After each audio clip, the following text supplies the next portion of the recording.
सलाम, नमस्कार, जय हो। गुड मॉर्निंग बेटा, वेरी गुड मॉर्निंग। चलिए, तो बढ़िया है बेटा, बढ़िया है, बढ़िया, एकदम मस्त है। तुम लोग सुनाओ, क्या हाल चाल है? तुम लोग की पढ़ाई लिखाई सब बढ़िया चल रही है ना? चलिए चलिए, बहुत बहुत बहुत बहुत बधाई हो। तो सलाम, नमस्कार, सत श्री अकाल। कैसे हैं बच्चों के हाल चाल? उम्मीद करता हूँ सब लोग बच्चे स्वस्थ हो, मस्त हो और अपनी अपनी पढ़ाई में व्यस्त हो। बोलिए बेटा। राधे राधे बच्चे, वेरी गुड मॉर्निंग। बच्चों, आ जाते हैं फटाफट डिस्कशन में, है ना? बैठ जाइए जल्दी से।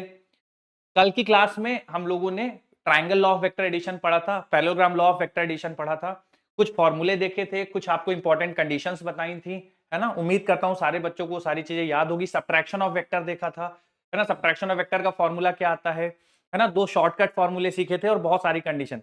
तो आज की क्लास शुरू करने से पहले बच्चों एक फटाफट से सवालों के जरिए हम लोग जो कल पढ़ा था उसका एक क्विक रिवीजन करेंगे, लेकिन क्विजेस की मदद से। ठीक है? तो मैं हर क्विज आपको दिखाऊंगा यहां बच्चों, आपको सॉल्व करना है। कुछ टाइम मैं लिमिटेड दूंगा और उसके बाद चेंज कर दूंगा। तो सारे फटाफट से रेडी हो जाओ। कल के डिस्कशन पे बेस्ड कुछ क्विक क्वेश्चंस करने वाले हैं बच्चों। रेडी हो क्या सारे? बता दो एक बार, फिर स्टार्ट कर लिया जाए। बोलो बेटा। चलिए बच्चों, ये रहा फिर पहला सवाल। पढ़िए सारे।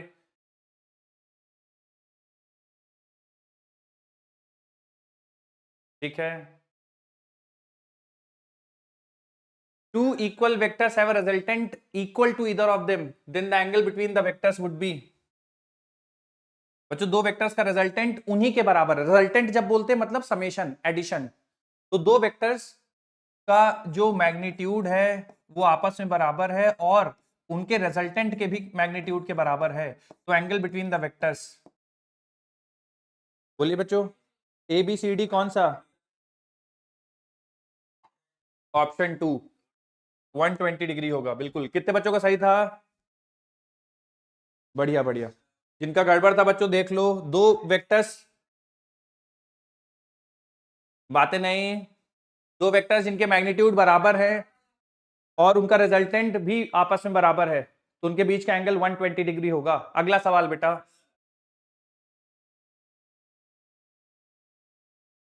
अब अगला सवाल करो बच्चे, इसके बाद देखना स्लाइड। चलो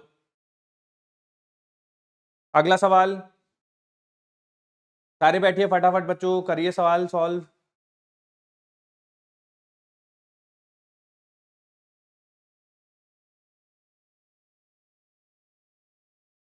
ठीक है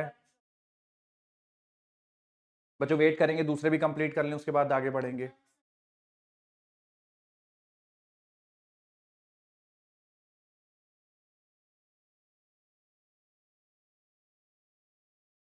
ठीक है बच्चों, बाकी लोग भी कर लें, उसके बाद हम लोग डिस्कशन करते हैं। 15 सेकंड और वेट करेंगे बच्चों। बच्चों जिनका आंसर आ गया है आप अपने कॉपी में लिख लीजिए, नोटबुक में लिख लीजिए।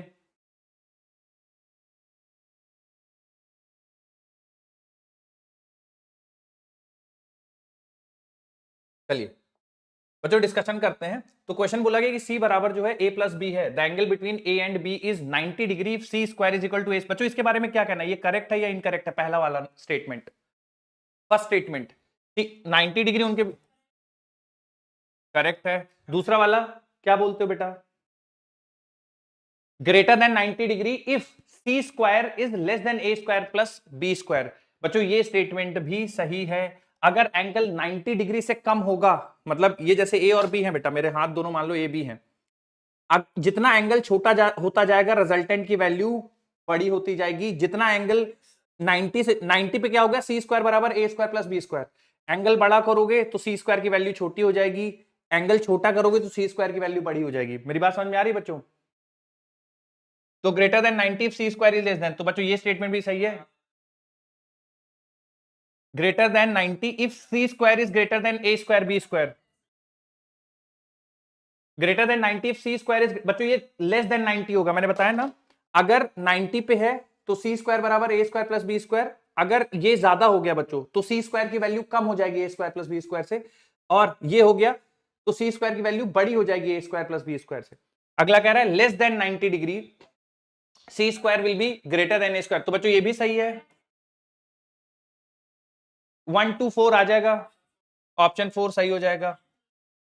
कितने बच्चों का सही आ गया था एक बार बता दो बेटा। ठीक है, इस सवाल से जो भी आपने सीखा है बच्चों वो नोट्स बना के आप लिख लीजिएगा, बाकी सवाल आपके साथ शेयर हो जाएंगे नोट्स में, ठीक है। अगला सवाल क्या बेटा, कितनी बार बेटा पकड़िए माइक, अच्छा जिन्होंने पूछा है, जब 90 डिग्री है तो सी स्क्वायर की वैल्यू किसके बराबर होगी, बोलिए बेटा, जब 90 डिग्री है तब। नहीं नहीं, जो डाउट पूछ रहे हैं बोलिए बेटा, सी जो पूछ रहे हैं कि फिर से बता। हाँ, जब कितना है डिग्री एंगल, हाँ तो बताओ ये सही है कि नहीं,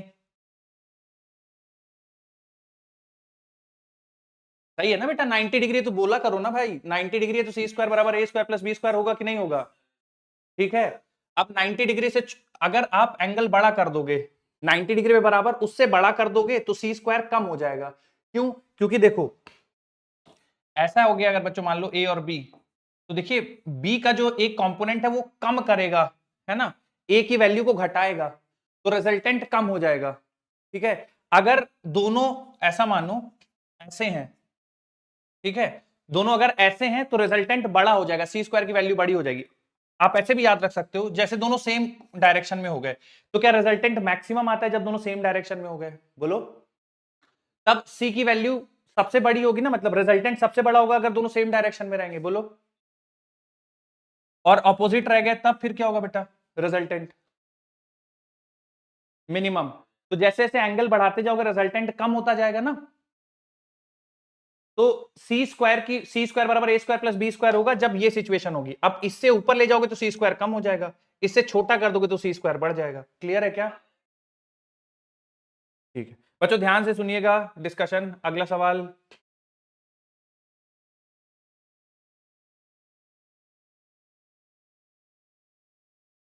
आसान है बच्चों, बता सकते हो ये,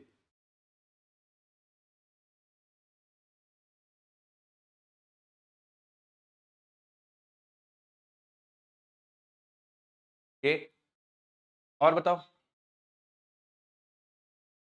सी,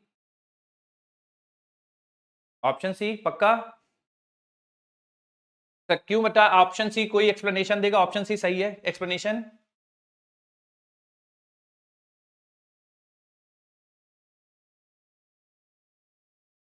कौन सा वाला,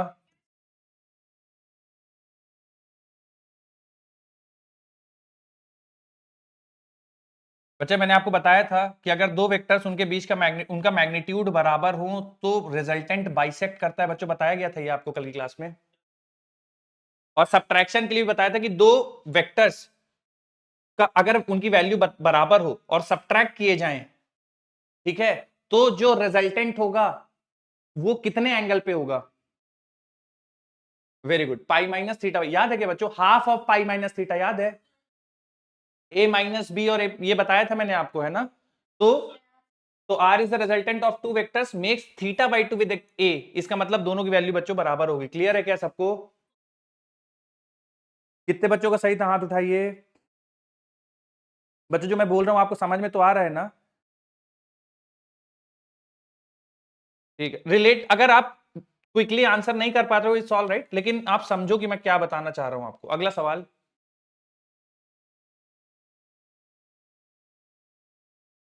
बच्चों इसको मैं 1 मिनट दे रहा हूं, उससे पहले कोई नहीं जवाब देगा। हाँ बहुत बढ़िया, अच्छा ठीक है, 30 सेकेंड तक वेट करते हैं, फिर जवाब मत दीजिए बच्चों, कर लीजिए,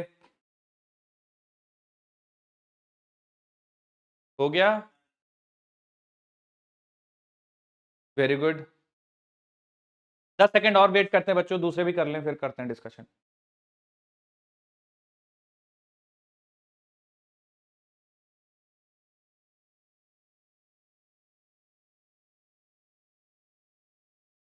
बच्चों कितने बच्चों ने कंप्लीट कर लिया, एक बार हाथ उठा दो तो, इनका कंप्लीट हो गया है, अरे वाह, ठीक है, ठीक है बच्चों, आप में से कोई एक्सप्लेन करना चाहेगा कि कैसे कर रहे हैं इसको,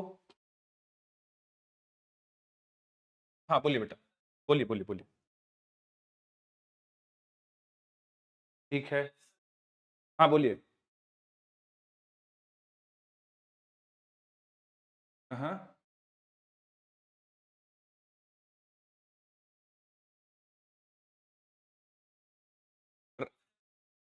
राइट, सही बात है, सही बात है। ऐसे भी सोच सकते हैं थीटा 90 ही आंसर होगा। कैसे? जैसे बेटा a प्लस बी का मॉड कैसे लिखते हो आप? ए स्क्वायर प्लस बी स्क्वायर। अगर आपको प्रॉपर सॉल्व करना है तो 2ab cos थीटा लिखते हैं ना बेटा। और सब्ट्रैक्शन का मॉड कैसे आता है? सब्ट्रैक्शन का मॉड इसका स्क्वायर रूट। इस सब्ट्रैक्शन के लिए क्या आता है बेटा?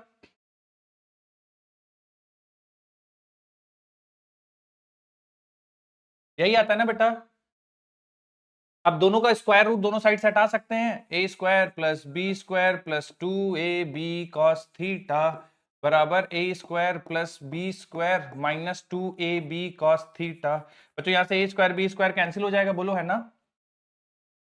4ab cos थीटा बराबर 0 आ जाएगा। इसका मतलब cos थीटा बराबर 0 आ जाएगा ना बेटा।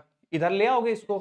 तो cos थीटा 0 किसके लिए होता है बेटा? थीटा 90 डिग्री के लिए, है ना। ऐसे सोच सकते हो। या जैसे बच्चे एक्सप्लेन कर रहे थे कि सर एक चूंकि थीटा 90 है, अगर हम ये देख के चले कि थीटा 90 है तो ये वाला टर्म और ये वाला टर्म 0 हो जाएगा, ए स्क्वायर प्लस बी स्क्वायर आ जाएगी दोनों की वैल्यू।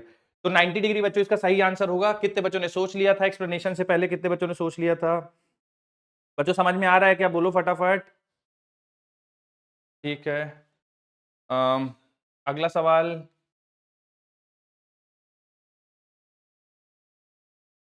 ये मैंने लास्ट क्लास में जाते जाते आपको बताया था, मैग्नीट्यूड निकालना। उम्मीद करता हूं याद होगा। क्या चाहिए बच्चे? उसमें क्या दिक्कत हो गई मुझसे पूछे, मैं बता देता हूँ। ये सवाल करिए सारे।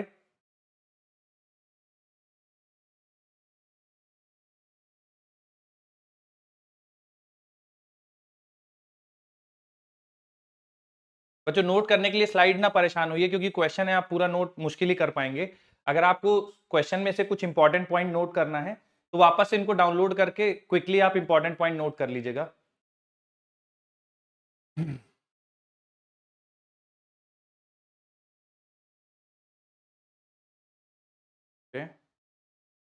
बच्चों ये सबका सवाल सही होना चाहिए बेटा। ठीक है। हम्म कितने बच्चों ने कंप्लीट कर लिया बेटा? एक बार हाथ उठा दो। Very good. बच्चों जिनका नहीं हुआ है थोड़ा सा जल्दी से करिए। पी वेक्टर दिया हुआ है, क्यू वेक्टर पूछा गया है, मैग्नीट्यूड ऑफ रिजल्टेंट पूछा गया है बेटा। मैग्नीट्यूड ऑफ रिजल्टेंट तो आप सारे जानते हो रिजल्टेंट कैसे निकालना है।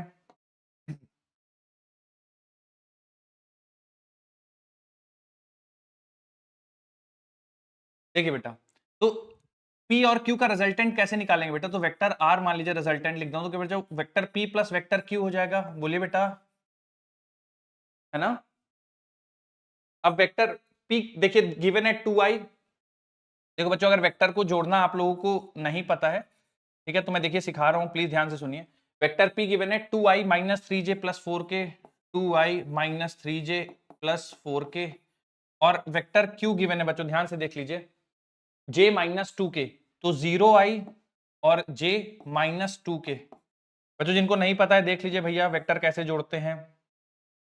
तो वेक्टर p प्लस क्यू बटा वेक्टर r बराबर हो जाएगा, क्योंकि यहाँ पे i नहीं है तो 2i एज इट इज आ जाएगा। ठीक है, माइनस 3j प्लस j बेटा माइनस 2j हो जाएगा। ठीक है, 4k माइनस 2k बेटा प्लस 2k हो जाएगा। बोलो सही है।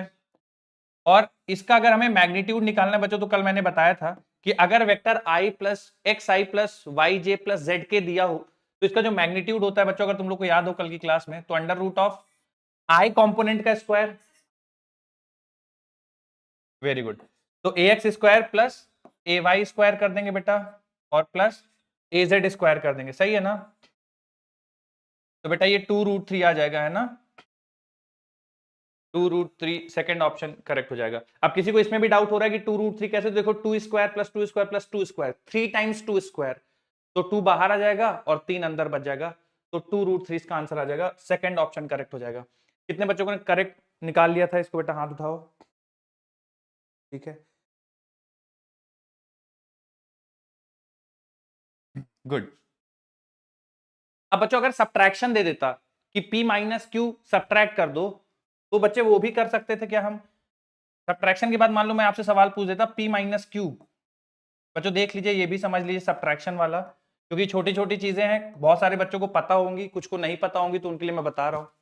अगर सब्ट्रैक्ट करना है बेटा, तो जैसे अलजेब्रा में सब्ट्रैक्ट करते थे ना, सेम तरीका, p माइनस क्यू, तो माइनस क्यू करना है बेटा, तो इसके माइनस से मल्टीप्लाई करना होगा, तो इधर माइनस और इधर प्लस, साइन बदल जाते हैं ना माइनस करते समय, तो बेटा 2i एज इट इज आ जाएगा, माइनस 3j माइनस j बेटा माइनस 4j हो जाएगा, और 4k plus 2k plus 6k आ जाएगा। क्लियर है क्या बेटा सबको?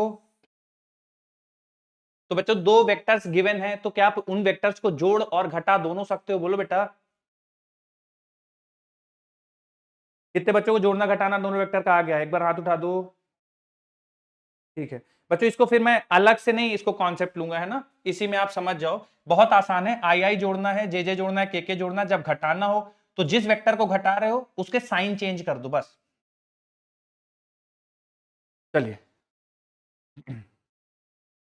आगे बढ़ते हैं बच्चों, हेडिंग डालिए बेटा, अगली हेडिंग डालिए, डायरेक्शन कोसाइंस।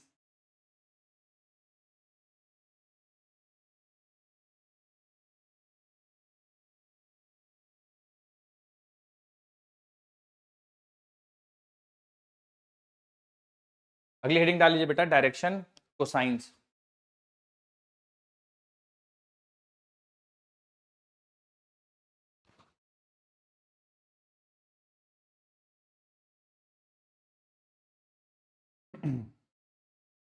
चलिए बच्चों, इससे पहले वाले जितने भी क्वेश्चंस थे, अगर आपको लग रहा है कि उन क्वेश्चंस को रिविजिट करना है, तो आप उन स्लाइड्स को वापस से ओपन करके हर एक क्वेश्चन को फिर से सॉल्व कर सकते हैं।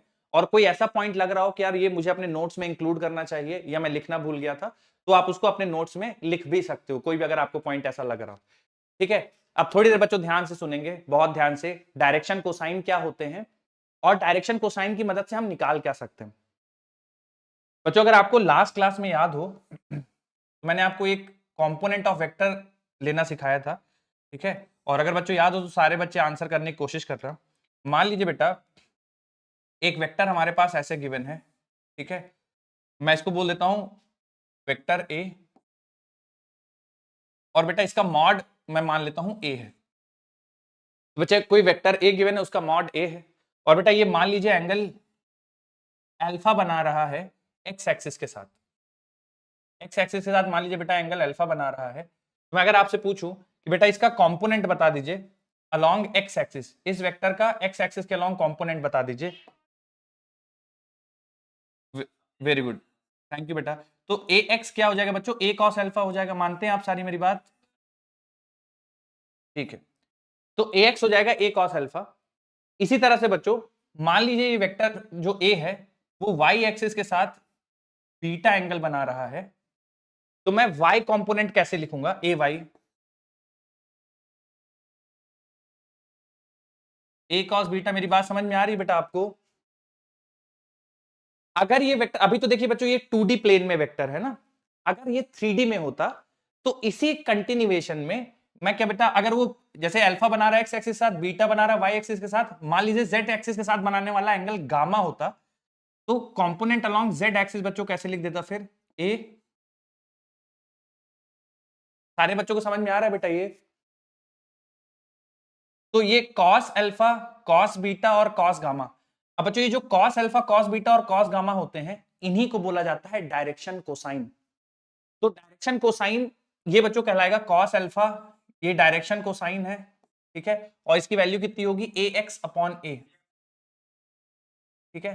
कॉस बीटा भी कहलाएगा डायरेक्शन कोसाइन, है ना, तो कॉस बीटा की वैल्यू हो जाएगी बच्चों ए वाई बाई ए, जहां पे बीटा क्या है बच्चों बीटा का बताना वैल्यू, बीटा क्या है यहाँ पे? Angle made by vector from y axis. Very good बच्चों, अगर ये मैं कॉस गामा की बात कर लूं तो क्या इसी प्रकार से cos gamma A Z upon A आ जाएगा? तो कॉस अल्फा बीटा और गामा बच्चों ये कहलाते हैं डायरेक्शन कोसाइंस, ये जो मैं हाईलाइट कर रहा हूं, cos alpha cos beta cos gamma कहलाते हैं डायरेक्शन कोसाइंस। तो cos alpha A X upon A, cos beta A Y upon A, cos gamma A Z upon A, ये कहलाते बेटा डायरेक्शन कोसाइंस, ठीक है। और इनसे रिलेटेड तो आपसे सवाल में ये पूछ सकता है, एक वेक्टर दे देगा बेटा आपको और आपसे पूछ देगा इस वेक्टर का आप बताओ एक्स एक्सिस के साथ क्या एंगल बना रहा है, ये वेक्टर वाई एक्सिस के साथ क्या एंगल बना रहा है, ये वेक्टर जेड एक्सिस के साथ क्या एंगल बना रहा है। तो बच्चों आप कॉस अल्फा कॉस बीटा और कॉस गामा की वैल्यू निकाल के उस वेक्टर का डिफरेंट एक्सिस के साथ क्या एंगल बन रहा है उसकी वैल्यूज निकाल सकते हैं। मैं एक एग्जांपल लूंगा अभी समझाने के लिए। तो बच्चों आपको ये समझ में आया कि डायरेक्शन कोसाइन क्या होते हैं, पहले बताओ बेटा। कितने बच्चों को क्लियर, एक बार हाथ उठा दो। ठीक, वेरी गुड। अब बच्चों इसी से रिलेटेड एक दो इंपॉर्टेंट चीजें और आपको याद रखनी है। Cos square alpha plus cos square beta plus cos square gamma, बच्चों ये हमेशा 1 के बराबर होता है।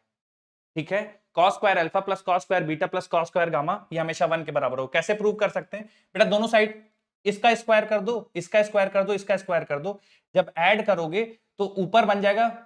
जैसे मैं बच्चों थोड़ा सा आपको याद नहीं रखना, अगर किसी को लग रहा होगा सर ये कैसे आ गया, तो मैं बस शॉर्ट में बता दे रहा हूं बच्चों। देखिए इसका स्क्वायर करोगे तो कॉस स्क्वायर अल्फा, बच्चों आपको याद नहीं रखना, मैं फिर से बोल रहा हूं डेरिवेशन, बस किसी बच्चों को ये होगी सर कैसे आ गया। तो देखिए कॉस स्क्वायर अल्फा बराबर क्या हो जाएगा, ए एक्स स्क्वायर अपॉन ए स्क्वायर, कॉस स्क्वायर बीटा हो जाएगा ए वाई स्क्वायर अपॉन ए स्क्वायर, और गामा हो जाएगा बच्चों ए जेड स्क्वायर अपॉन ए स्क्वायर।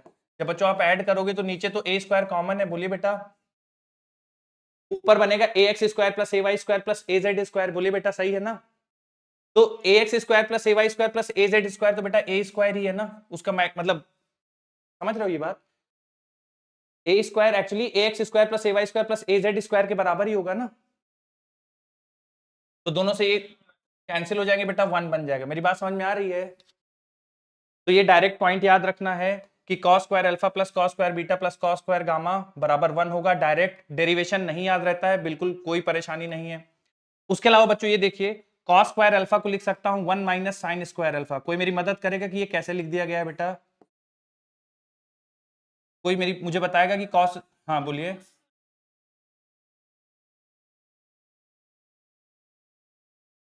हाँ very good, cos square theta plus sine square theta बराबर 1 होता है, इसलिए कॉस स्क्वायर अल्फा की जगह 1 माइनस साइन स्क्वायर अल्फा लिख सकते हैं। देखिए बच्चों दोनों साइड 1 है तो एक 1 से एक 1 कैंसिल हो जाएगा, 2 1 बच जाएगा इधर, है ना बेटा, और ये माइनस वाले सारे उधर भेज देंगे, तो जो अल्टीमेटली आपके पास आंसर आ जाएगा जो आपको याद रखना है वो ये है, sine square alpha plus sine square beta plus sine square gamma बराबर 2। बच्चों याद रहेगा ये दोनों। ठीक है, अब आपको लिखना क्या क्या है बच्चों मैं बताता हूं। हेडिंग आप सबने डाल ली होगी, डायरेक्शन कोसाइन, डायग्राम ड्रॉ करिए, cos alpha cos beta cos gamma define करिए, पहली आइडेंटिटी और दूसरी आइडेंटिटी फटाफट लिखिए, फिर मैं इसमें एक सवाल कराऊंगा और आगे बढ़ेंगे। बोलिए बेटा।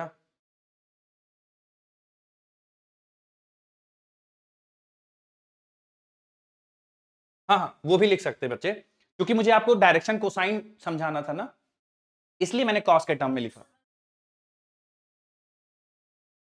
क्या नहीं समझ में आया, बोलिए। कौन सा, क्या नहीं समझ में आया, पूरी चीज नहीं समझ में आएगी, क्या हो गया। हाँ हम्म,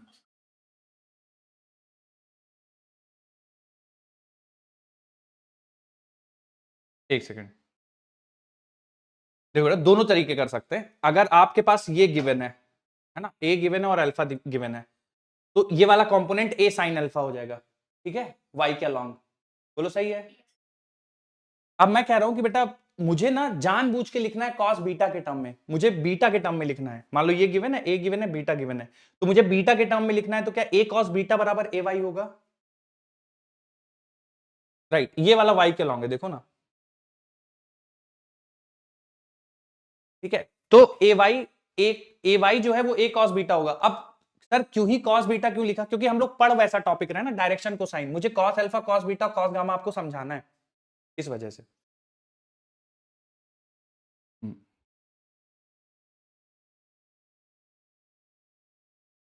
हम्म हम्म डायरेक्शन को साइंस, कॉस को ही डायरेक्शन को साइंस बोलते हैं। तो वो डायरेक्शन कोसाइन नहीं होता,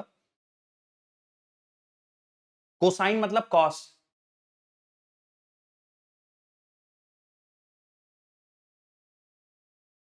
बच्चों लिख लिया है सबने?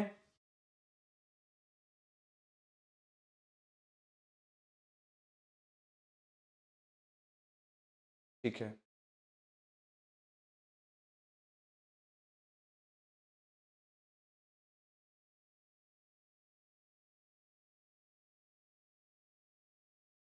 Sign square alpha plus sine square beta plus sine square gamma बराबर कॉस स्क्वायर अल्फा की जगह 1 minus sine square alpha, cos square beta की जगह 1 minus sine square beta, cos square gamma की जगह 1 माइनस साइन स्क्वायर गामा। हम्म हम्म हाँ हाँ।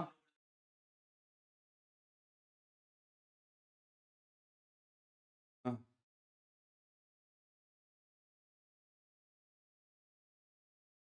अगर कोई वेक्टर ए है, उसके component a x a y a z है, तो आप ऐसे लिखते हो ना, ए एक्स ए बराबर under root A x square plus a y square plus a z square. याद है? तो ए स्क्वायर बराबर ए x square plus a y square plus a z square हो जाएगा ना? नहीं समझ में आया क्या बच्चों?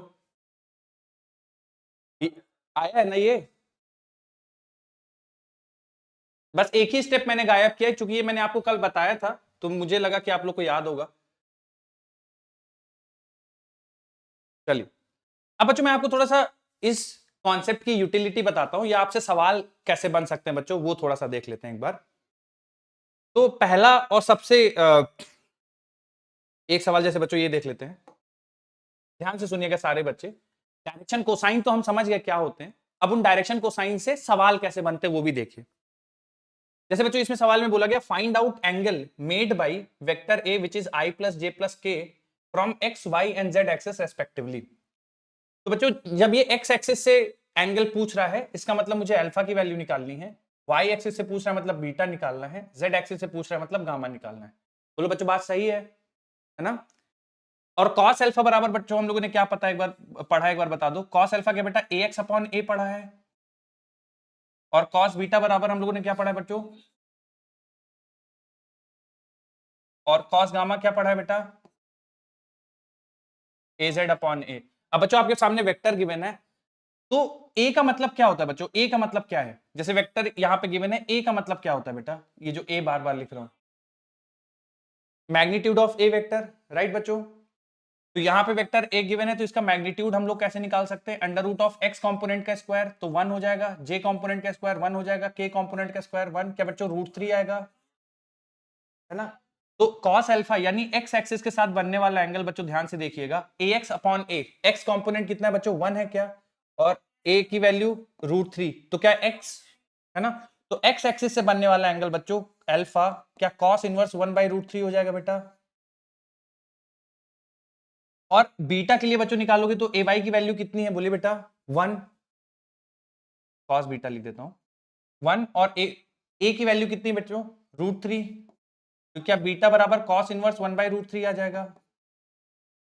और अगर आप देखो तो बच्चों जेड भी सेम है, तो गामा बराबर भी कॉस इनवर्स 1/√3 ही आ जाएगा। मेरी बात समझ में आ रही बच्चों? सर हमेशा तीनों एंगल सेम आएंगे ऐसा नहीं है बच्चों, इस सवाल के लिए आ गए हैं, पर हमेशा सेम आएंगे ऐसा कोई कहना जरूरी नहीं है।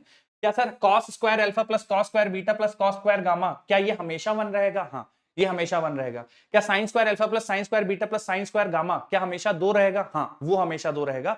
लेकिन अल्फा बीटा और गामा की वैल्यूज चेंज होती रहेंगी जैसे जैसे आप वेक्टर्स चेंज करते जाओगे। क्या मेरी बात समझ में आई है बच्चों आप सभी को? फटाफट से नोट करिए, फिर सवाल करेंगे।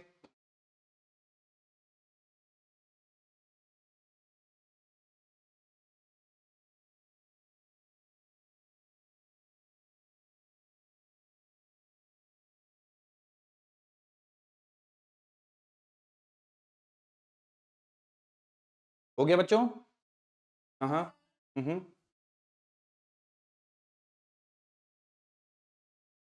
लीजिए माइक। किसी वेक्टर का मैग्नीट्यूड कैसे निकालते हैं बेटा? बोलना पड़ेगा बच्चे।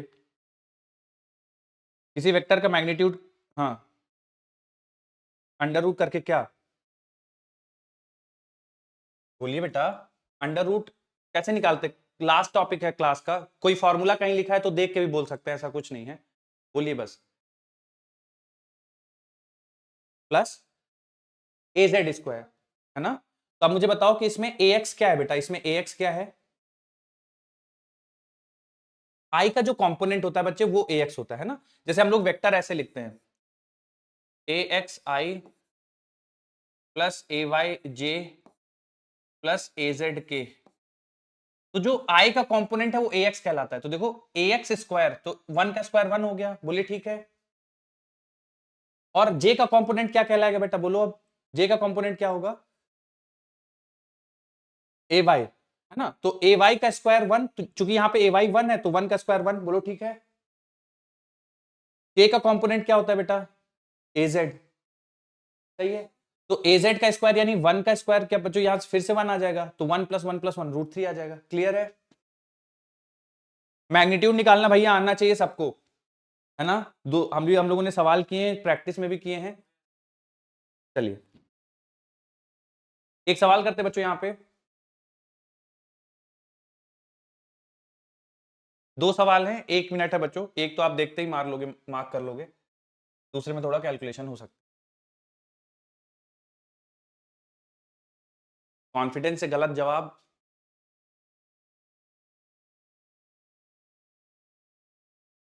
ठीक है,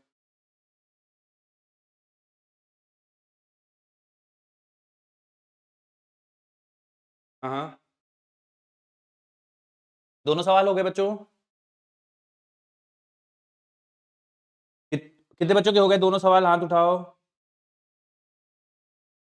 ठीक है, जो कर रहे हैं बच्चों जल्दी से कंप्लीट करिए, फिर आगे डिस्कशन करेंगे। ठीक है, गुड गुड।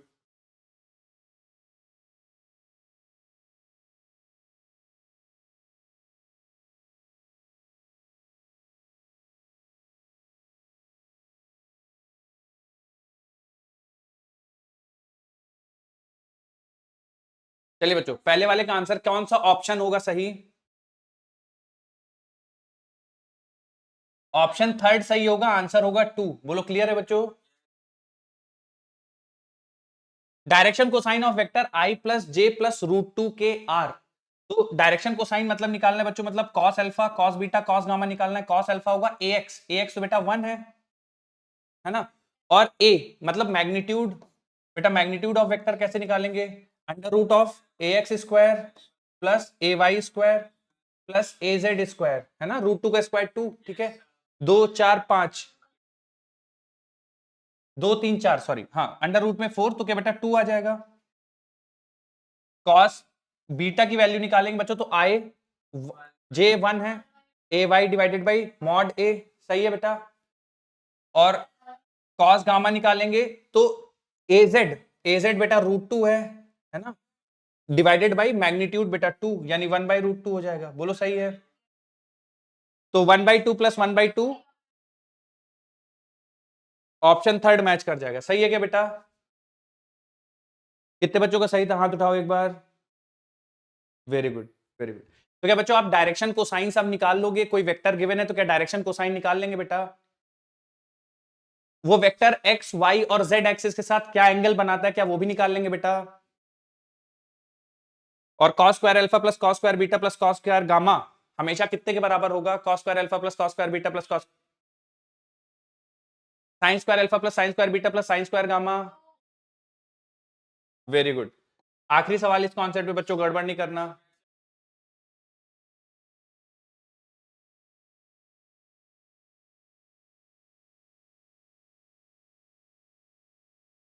बच्चों जब सवाल एक्सप्लेन कर रहा हूं ना, जब तक मैं टाइम दे रहा हूं तो आप प्रैक्टिस कर लीजिए, और जब एक्सप्लेन कर रहा हूं तो मेरे साथ लिखते रहिए। अगले वाले सवाल का आंसर नहीं बताना बच्चों, है ना? सारे लोग अटेम्प्ट करेंगे, उसके बाद डिस्कशन करेंगे। भला हाथ चेंज कर दूं स्लाइड? हाँ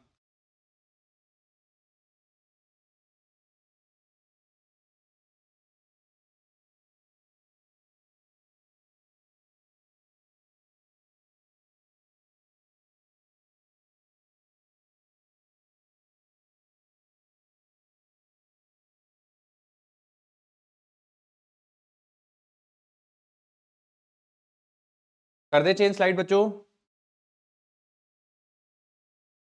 ठीक। अगला सवाल बच्चों बताना नहीं, आंसर हो जाए बहुत बढ़िया, दूसरों को समय दीजिए सॉल्व करने के लिए। ठीक है।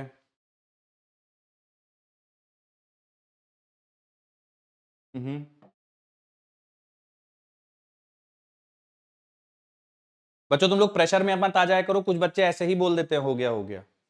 ठीक है, आराम से सॉल्व करो, क्वेश्चन पढ़िए, समझिए। डन है? प्रेशर में मत आइए कि यार दूसरों का हो गया हम क्या है, कोई बात नहीं, समझिए, 1 मिनट तो मिलता ही है हर सवाल के लिए।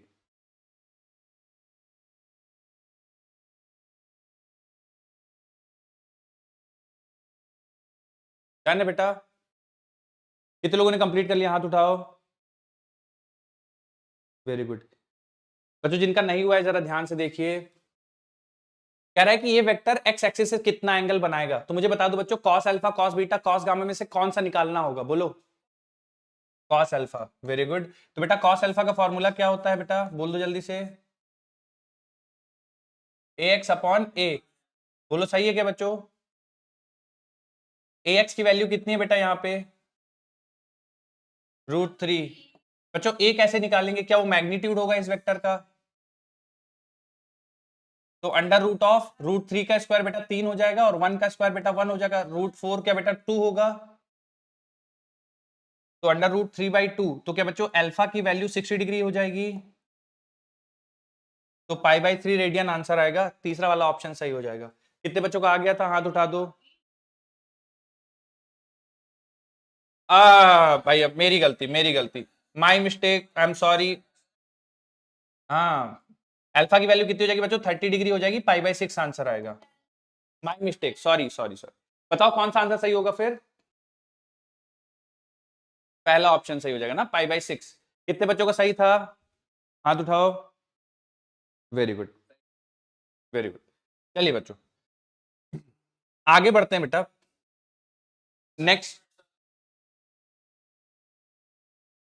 नेक्स्ट कॉन्सेप्ट बच्चों, जब मान लीजिए दो या दो से ज्यादा वेक्टर, अब बच्चों मैंने बता दिया है, अब थोड़ा सा लिखने की स्पीड आप मेरे साथ मैच करने की कोशिश करिए।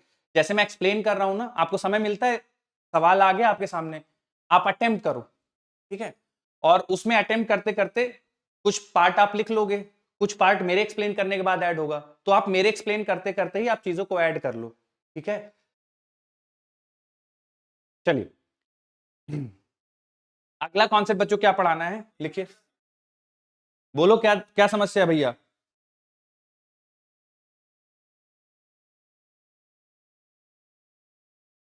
अगला अगला हेडिंग डालिए बेटा, addition of more than two vectors, addition of more than two vectors,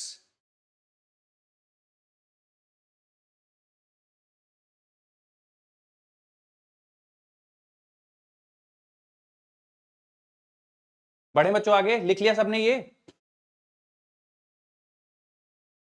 हाँ हेडिंग डालिए, addition of more than two vectors.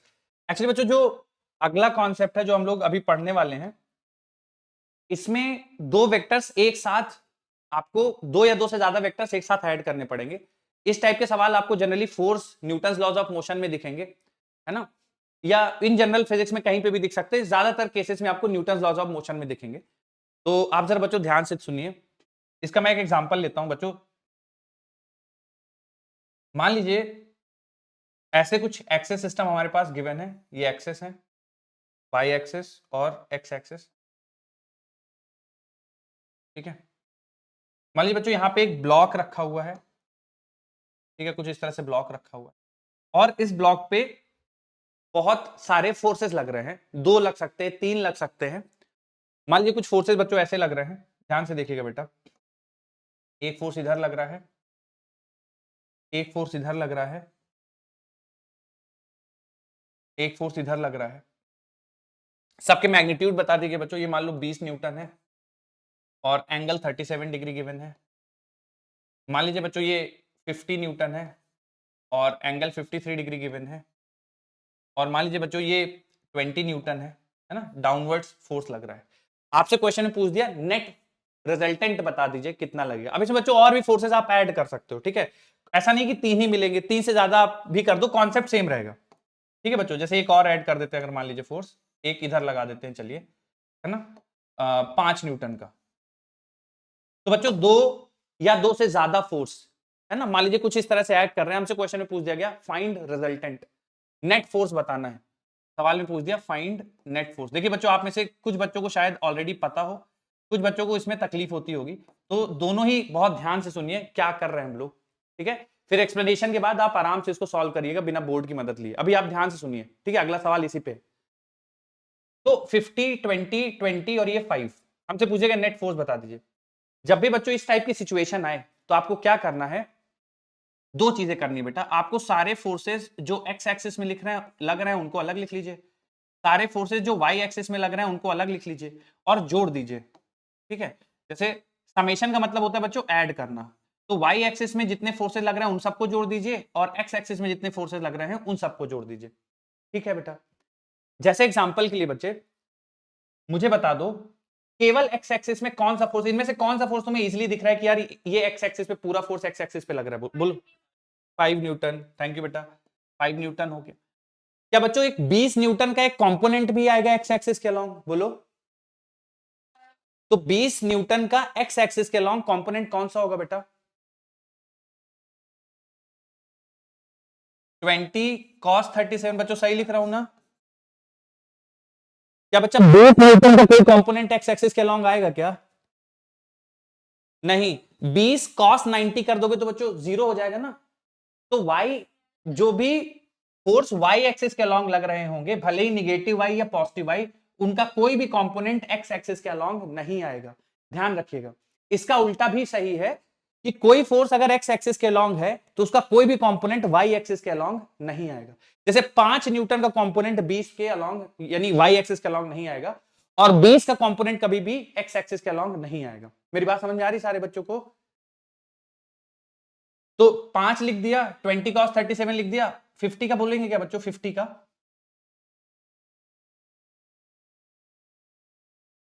Very good. क्या बच्चों इसके सामने मुझे माइनस साइन लगाना चाहिए?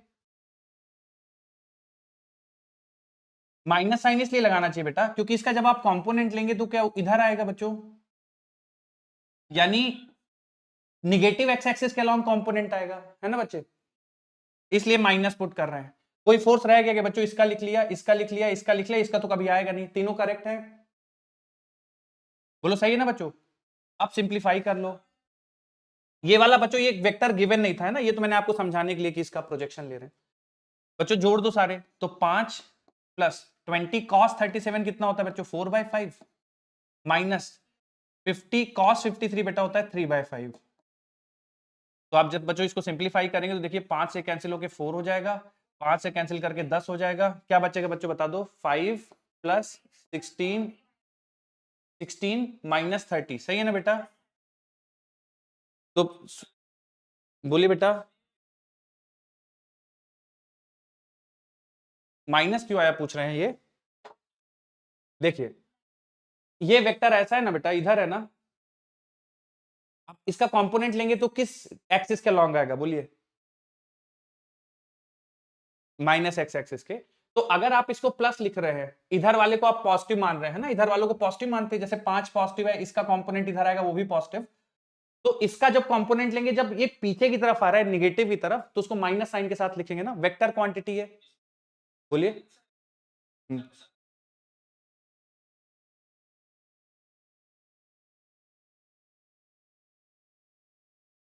किसकी तरफ लिया 53?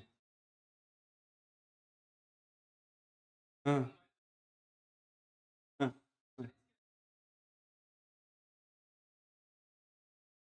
मेरी बात सुनिए, आपका अगर वेक्टर कंपोनेंट ले रहे हो आप वेक्टर का, ठीक है, कंपोनेंट ले रहे हो वेक्टर का, वो कंपोनेंट जिस डायरेक्शन में पॉइंट करेगा वो रखेंगे। अगर पॉजिटिव पॉइंट कर रहा है तो पॉजिटिव रखेंगे, अगर नेगेटिव पॉइंट कर रहा है तो नेगेटिव रखेंगे। मेरी बात समझ में आ रही है आपको? ठीक है। और उसके साथ हमेशा ऑब्ट्यूज एंगल रखेंगे। अब बच्चों इसका एक चीज ध्यान रखिएगा, 50 cos 53 रखिएगा, लेकिन फिर ये एंगल मत यूज कर लीजिएगा, ऑब्ट्यूज यूज करेंगे। मेरी बात समझ में आ रही है? सॉरी, एक्यूट यूज करेंगे, ऑब्ट्यूज नहीं यूज करेंगे। फिर आप ये एंगल मत लगा दीजिएगा कि 50 cos ऑफ दिस एंगल, वो गड़बड़ हो जाएगा। मेरी बात समझ में आ रही बच्चों? जहां से जैसे ये 53 गिवन है, तो 50 cos 53 तो इधर का आ जाएगा। मेरी बात समझ में आ रही बेटा? और अगर आपको मान लीजिए ये एंगल दिया भी हो, तो इस एंगल की मदद से आप ये छोटा वाला एंगल निकाल लीजिए और फिर इसका कंपोनेंट ले लीजिए। मेरी बात समझ में आई है बेटा? तो कभी आपके पास ऑब्ट्यूज एंगल गिवन हो बच्चों, तो उसको जैसे मान लो मैं इसका एंगल ये वाला दे दूं, तो आप इसको छोड़ के ना वो ऑब्ट्यूज वाला एंगल निकाल लो, ये वाला एंगल, और फिर कंपोनेंट ले लो। क्लियर है? तो बच्चे इसकी वैल्यू आ जाएगी -9। ठीक है, तो एक्स कंपोनेंट का ऐड किया -9। चलो बच्चों मेरी मदद करना वाई कंपोनेंट के लिए, सारे बच्चे ध्यान से बोलिए। चलिए, वाई कंपोनेंट में सबसे पहले प्योर वाई में कौन है बिना किसी? 20 न्यूटन। बच्चे 20 न्यूटन प्लस या माइनस? Minus, thank you. दूसरा वाला बोलो।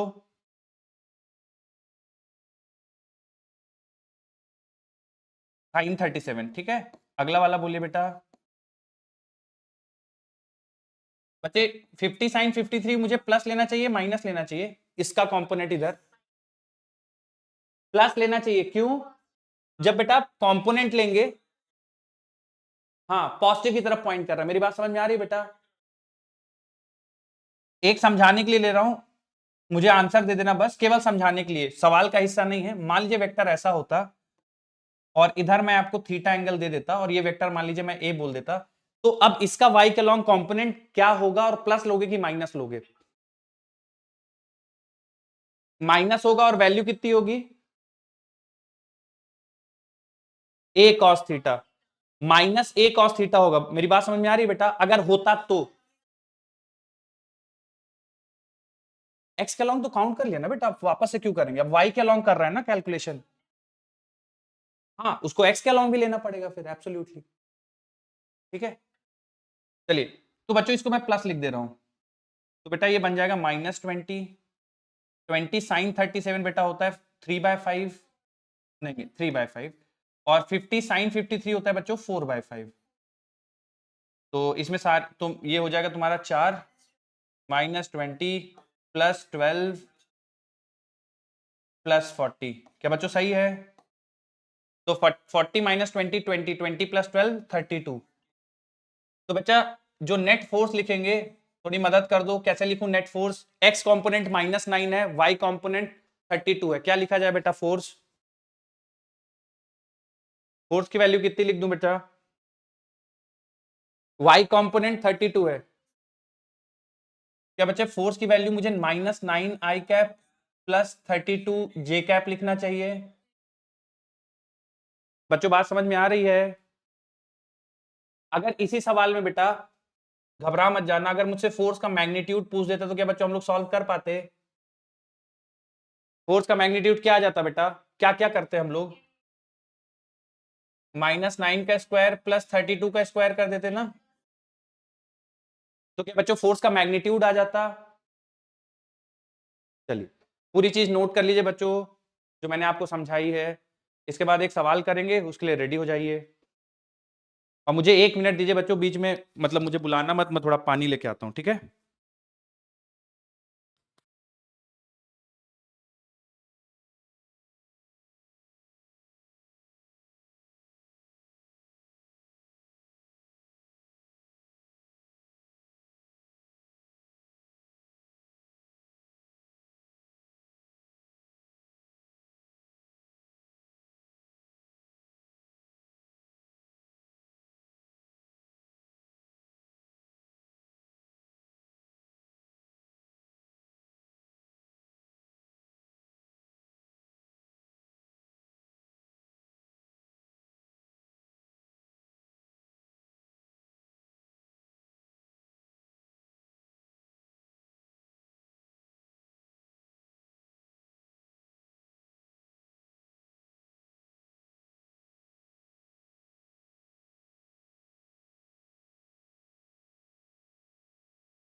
हो गया बच्चों?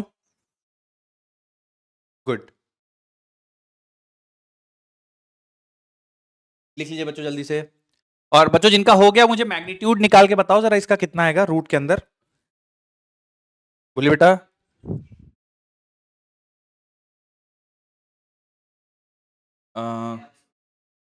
50 साइन 53 प्लस का है ना बेटा? आप क्या पूछ रहे हैं, मैं समझ नहीं पाया। अच्छा, माइनस तब होता बेटा जैसे मान लो मैं ऐसा कर देता, ऐसा कर देता, इधर कर देता, तो फिर माइनस हो जाता, क्योंकि इसका फिर कंपोनेंट इधर आता ना, फिर माइनस लिखना पड़ता। ठीक है। हाँ,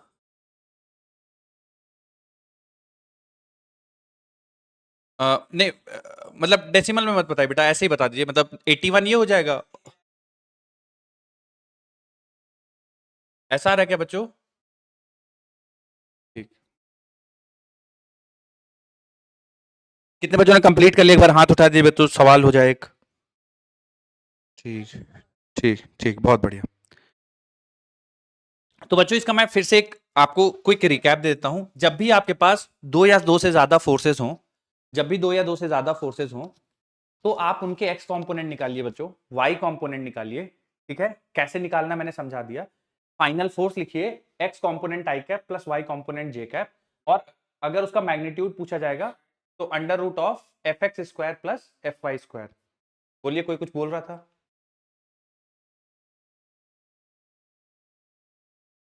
चलिए एक सवाल बच्चों।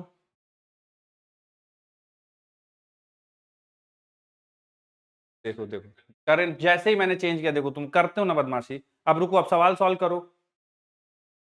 कितनी देर से वेट कर रहा था, क्या रह गया तुम्हारा लिखने को बेटा?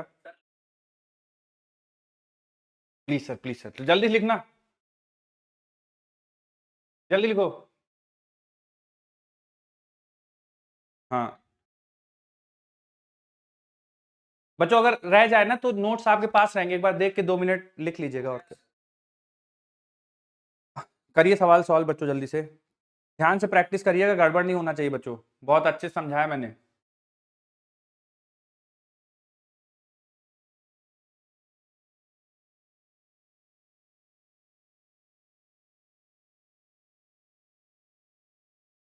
हम्म।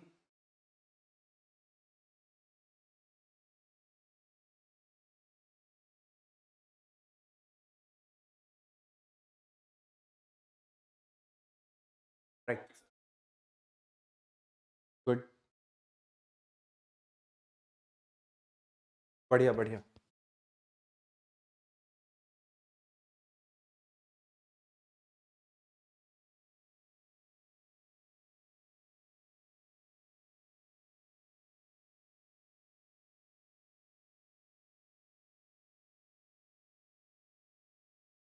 गुड।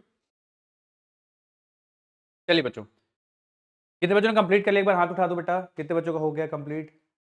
गुड।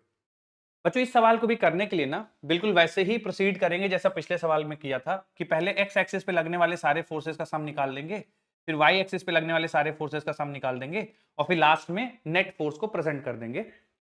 तो बच्चों मुझे एक चीज बता दो, इन तीन फोर्सेस में से 3 न्यूटन, 5 न्यूटन, 4 न्यूटन, कौन सा प्योर एक्स एक्सिस पे फोर्स लग रहा है, मतलब उसका कोई कंपोनेंट प्योर? बोलो। प्लस लिखना चाहिए बच्चों 4 के आगे, या माइनस लिखना चाहिए?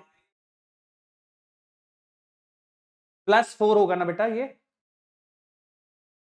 5 का बोलिए, 5 का बोलिए। प्लस लिखना चाहिए बच्चा माइनस? क्या बच्चा 3 न्यूटन का कोई कंपोनेंट आएगा क्या? वाई एक्सिस पे लगने वाले फोर्सेज कंपोनेंट एक्स पे नहीं आएंगे, और एक्स वाले वाई पे नहीं आएंगे, ठीक है। तो बच्चों अगर इसको सिंप्लीफाई करेंगे तो ये बन जाएगा 4 प्लस कॉस 37 बच्चों होता है 4/5। तो क्या 9 आ जाएगा बच्चों? सॉरी 8 आ जाएगा क्या? चलिए वाई कंपोनेंट में आ जाइए बेटा, कौन सा इसमें प्योर वाई है? 3 न्यूटन, वेरी गुड। और बोलिए बेटा। 5 sin 37 सही लिख रहा हूं ना बच्चों? तो ये बन जाएगा 3 + 5 sin 37 कितना हो जाएगा बच्चों? 3/5 हो जाएगा ना? क्या बच्चों 6 आएगा? तो अगर मैं नेट फोर्स लिखना चाहूं बच्चों वेक्टर फॉर्म में, तो क्या लिखना चाहिए? Net force. बच्चों सही लिख रहा हूं क्या? चलो बता दो, इतना सब कुछ सही बताओ तो मैग्नीट्यूड भी बता दो बेटा सही। कैसे निकालू magnitude? Under root of 8 square plus 6 square के बच्चों अंडर रूट 110 न्यूटन हो जाएगा। कितने बच्चों ने सही निकाल लिया था? एकदम ऐसा ही हाथ उठाइए। ठीक है, जिनका गड़बड़ हुआ बच्चों, कहां पे गड़बड़ हो गया? अगर कोई शेयर करना चाहेगी सर ये वाला पॉइंट या ये लाइन सही से नहीं लिख पाए। जिनका गड़बड़ हुआ है बच्चों कोई बात नहीं, आसान है, एब्सोल्युटली बिल्कुल सही। जिनका गड़बड़ हुआ है बच्चों परेशान नहीं होना है, एक और ऐसा ही प्रैक्टिस है, उसके बाद उसको अच्छे से करना पर सॉल्व।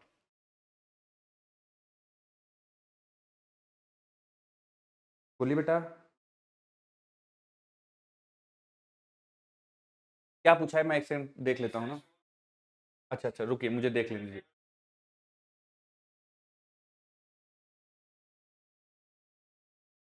हाँ हाँ, मैं रुको सवाल पढ़ लेता हूँ ना। मैंने पूरा उसको ना, जैसे मैंने वो कराया था, प्रैक्टिस कराया था, उसी तरह कर मैं पढ़ लेता हूँ एक बार। For shown situation, what will be the magnitude of minimum force in Newton that can be applied in any direction so that resultant force is along east? मतलब बच्चों हमें केवल ईस्ट एक्सिस पे रिजल्टेंट फोर्स मिले, बाकी सारा cancel हो जाए। केवल एक्स एक्सिस पे फोर्स मिले, बाकी सारा कैंसिल हो जाए। कैसे किया जाए बच्चों?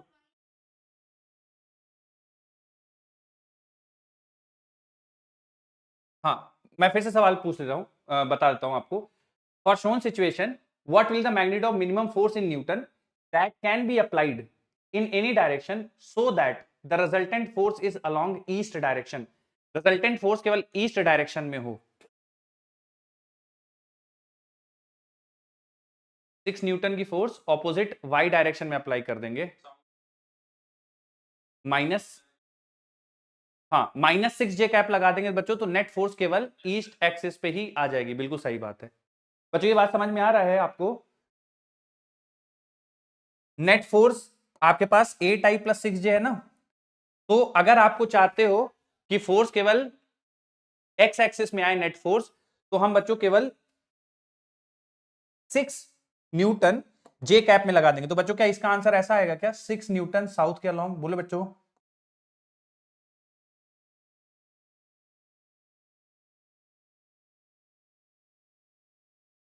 अगला सवाल कर लें बच्चों।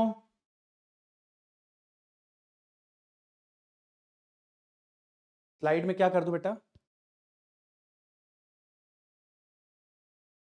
ठीक है, इसमें कोई डाउट है आपको बच्चों? इसमें किसी को कुछ डाउट है? अच्छा, इसमें आप पूछो। क्या बोल रहा है कि situation shown, what will the magnitude of minimum force in newton that can be applied in any direction so that resultant force is along east direction? इसका मतलब जिन्हों जो मुझसे बोल रहे हैं कि नहीं समझ में आया है, बच्चे इसका मीनिंग समझ में आया आपको? बेटा जो कह रहे हैं नहीं समझ में आया आपको, इसका मतलब समझ में आया क्या लास्ट लाइन का? बच्चे क्या कह रहा है ये लास्ट वाला लाइन? कि वेरी गुड, यानी ईस्ट डायरेक्शन का मतलब क्या हो गया बच्चे? केवल एक्स एक्सिस में फोर्सेस आने चाहिए। बोलो सही है? तो क्या एक्स एक्सिस में आना चाहिए, और जो अभी आपका फोर्स आ रहा है इन तीनों, इन सब का रिजल्टेंट जो आ रहा है, क्या वो एक्स एक्सिस में भी आ रहा है, वाई एक्सिस में भी आ रहा है? बोलो बेटा। आप चाहते हो कि केवल किस में रहे? एक्स में रहे, सही है ना? तो क्या आप वाई एक्सिस के फोर्स को नलीफाई करना चाहोगे? तो वाई एक्सिस में बच्चे कितना है? +6 है ना? तो निगेटिव वाई एक्सिस में माइन प्लस, देखो ये जो रिजल्टेंट आया वो कुछ ऐसा आया है कि 8I कैप है और 6J कैप है। अगर आप चाहते हो कि फोर्स केवल और केवल ईस्ट एक्सिस में रहे, तो क्या बच्चे आपको नीचे की तरफ 6 न्यूटन लगा देना चाहिए? बोलिए बेटा, तभी तो कैंसिल कर पाओगे। समझ में आया अब? ठीक, हाँ हाँ।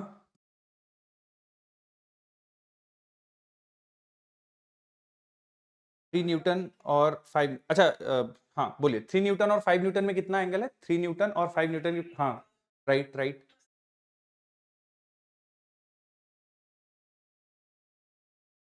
नहीं नहीं नहीं बेटा, देखिए ये एंगल 53 डिग्री है एब्सोल्युटली। आप 3 के कंपोनेंट ले सकते हो, तो 3 का जब अगर आप 3 cos 53 करोगे तो 3 का 5 न्यूटन के अलॉन्ग कंपोनेंट आएगा। 3 sin 53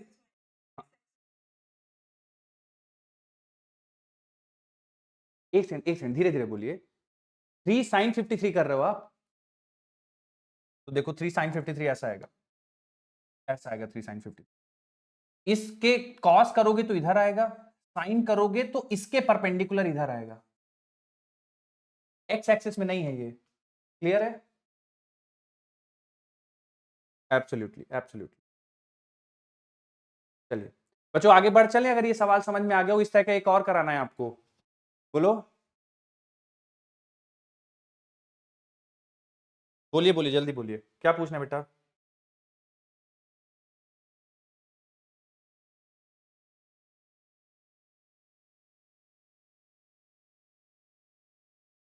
हम्म।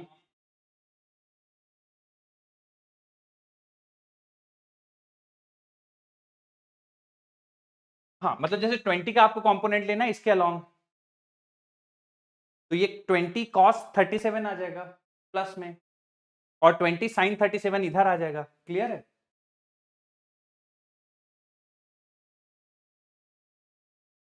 बिल्कुल। जहां मैंने कल आपको बताया था ना, जिस एक्सिस से एंगल गिवन हो उसके अलोंग कंपोनेंट हमेशा cos आएगा, उसके ऑपोजिट साइन आएगा। क्लियर है?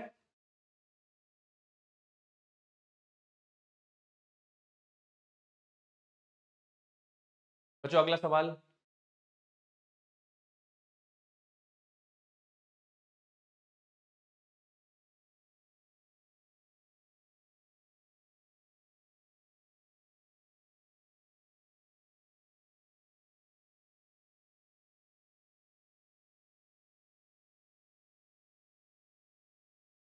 बच्चों डिस्टर्ब नहीं करिएगा, आराम से सॉल्व करिए।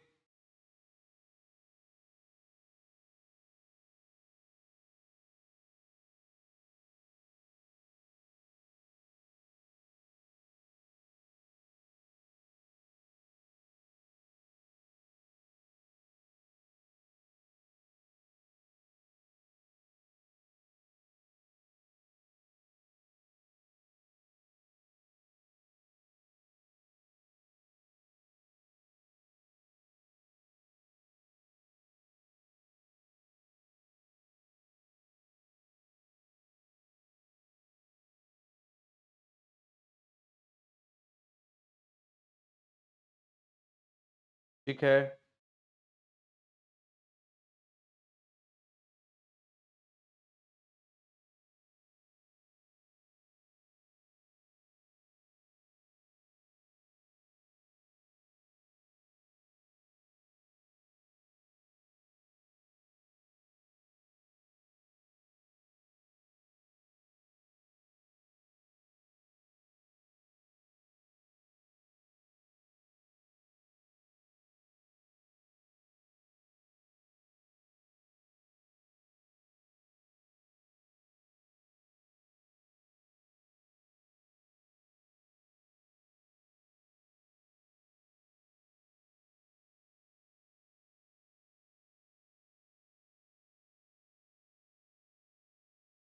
ओके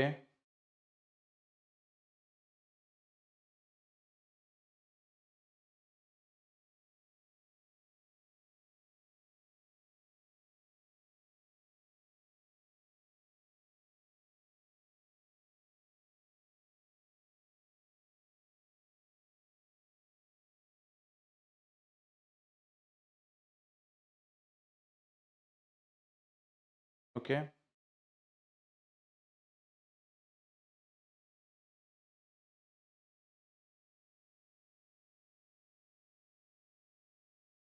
बच्चों इस बार थोड़ा रुक रुक के जवाब आ रहे हैं, थोड़ा मुश्किल लग रहा है क्या सवाल?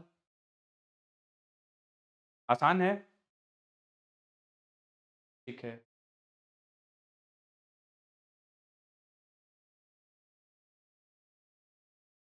चलिए बच्चों, आप में से कौन एक्सप्लेन करना चाहेगा? कोई ऐसा बच्चा जो एक्सप्लेन करना चाहे इसको? बहुत सारे बच्चे कर रहे हैं लग रहा है सॉल्व। कितने बच्चों ने कंप्लीट कर लिया? एक बार हाथ उठाना तो बेटा। ठीक है ठीक है। हाँ देवरिया पाठशाला, करिए बेटा, बोलिए।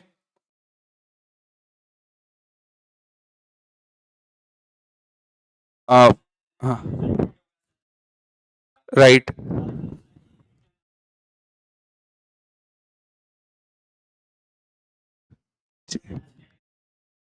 बट बेटा नेट रिजल्टेंट नहीं पूछा है, उन्होंने पूछा है magnitude of minimum additional force needed along o x, कितना होना चाहिए कि रिजल्टेंट फोर्स केवल वाई एक्सिस में आए, हम एक्स एक्सिस में और कितना फोर्स लगा दें एडिशनल कि रिजल्टेंट केवल और केवल वाई डायरेक्शन में आए, ऐसा सवाल पूछा गया है। हाँ बच्चों थोड़ा ध्यान से सुन लीजिए, मेरी बात जरा ध्यान सुनिए, बोर्ड पे देखिए बेटा, पूछा गया है magnitude of the minimum, option 3। Okay ठीक है बच्चे, सॉल्व करते हैं हम लोग, है ना। सी आ रहा है, बहुत बढ़िया। और कोई एक्सप्लेन करना चाहेगा बच्चों? हाँ बोलिए बेटा।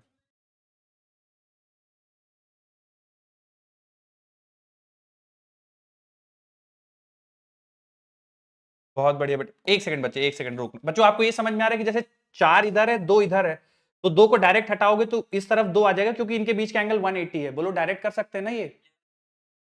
और उसके बाद बच्चे ये 1 न्यूटन इधर बच जाएगा, है ना।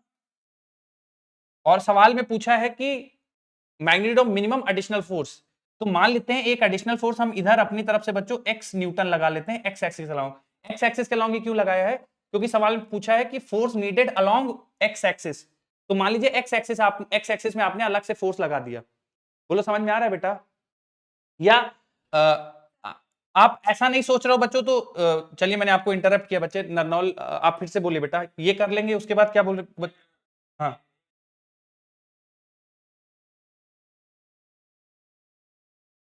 एक सेकंड बच्चे, एक ये 60 डिग्री है बेटा, हाँ फिर क्या बोल रहे हैं आप?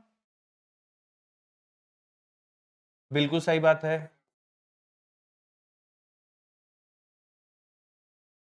माइनस एक्स की डायरेक्शन में 1 न्यूटन आ जाएगा, बिल्कुल सही बात है बेटा। वाई डायरेक्शन में दोनों के कंपोनेंट आएंगे, एक 1 का भी आ जाएगा तो हाँ 1 साइन 60 आएगा, 1 साइन 60 आएगा बेटा, और 2 कॉस 30 आएगा।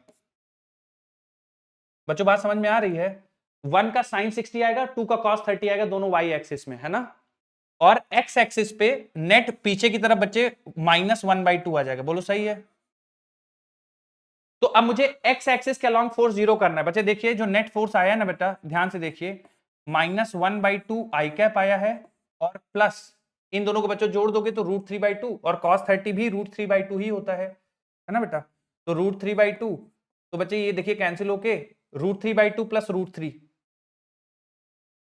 √3/2 प्लस √3, ये बच्चे y कंपोनेंट के फोर्स हो गए। तो अब मुझे नेट फोर्स एक्स एक्सिस में जीरो करना है, तो बच्चे next net force x axis में कैसे जीरो किया जा सकता है, कोई मुझे बताना चाहे बच्चे?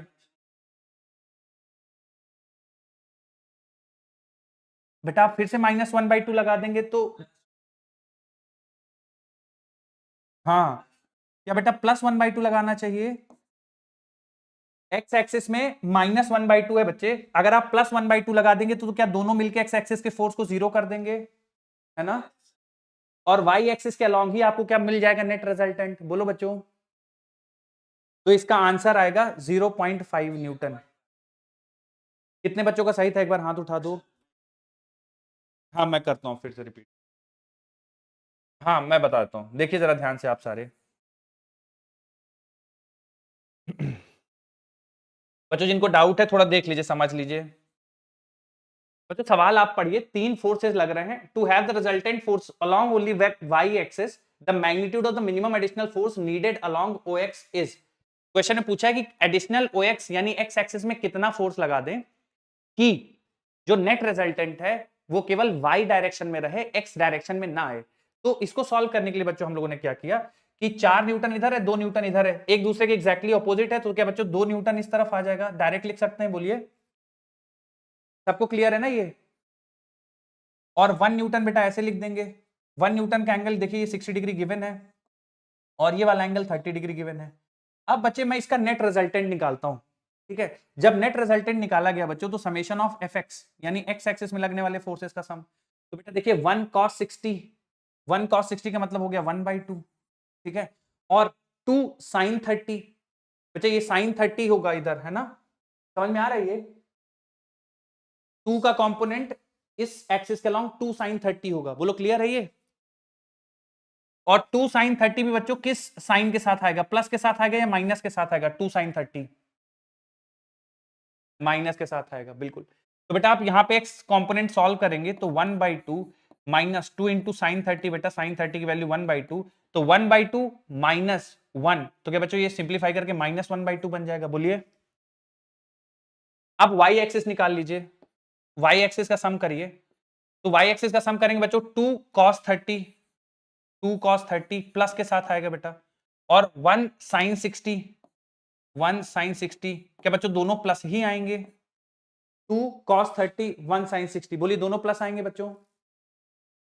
अब इनको जोड़ोगे आप तो देखिए cos 30 की वैल्यू हो गई √3/2 और sin 60 भी हो गया √3/2, तो बच्चे अगर आप √3/2 कॉमन ले लेंगे तो ब्रैकेट के अंदर बन जाएगा 2 + 1, है ना, 3, तो 3√3/2 बच्चों y कंपोनेंट हो जाएगा, ठीक है। अब सवाल देखिए क्या पूछा गया है, the magnitude of minimum additional force needed along OX। अब मुझे आपसे पूछा गया है कम से कम x एक्सिस में कितना फोर्स लगाएं कि जो नेट फोर्स है केवल y एक्सिस में ही बचे, मतलब x कंपोनेंट बच्चे 0 हो जाए, जैसा पिछले सवाल किया था हम लोगों ने, कि बच्चों नेट कंपोनेंट उसको y एक्सिस में ही चाहिए, बोलिए बच्चों, बोलिए। Magnitude of minimum additional force needed along OX, ताकि जो रिजल्टेंट फोर्स है y में रहे, मतलब x वाला फोर्स कितना हो जाए बच्चों, 0 हो जाए। तो x इन सब का रिजल्टेंट ऐसा आ रहा है, देखो -1/2 x, और y के अलोंग आ रहा है 3√3/2। बच्चों अगर आप चाहते हो x एक्सिस में फोर्स 0 हो जाए तो क्या आपको इसके अलोंग एक +1/2 फोर्स लगा देना चाहिए, बोलिए बेटा। तो ये -1/2 +1/2 को कैंसिल कर देगा क्या, बताओ, तो नेट तुम्हारा y में बचेगा, बोलो। तो इसलिए +1/2 इसका आंसर होगा, थर्ड ऑप्शन सही होगा। कितने बच्चों ने निकाल लिया था सही, हाथ उठाओ, गुड, बोलिए।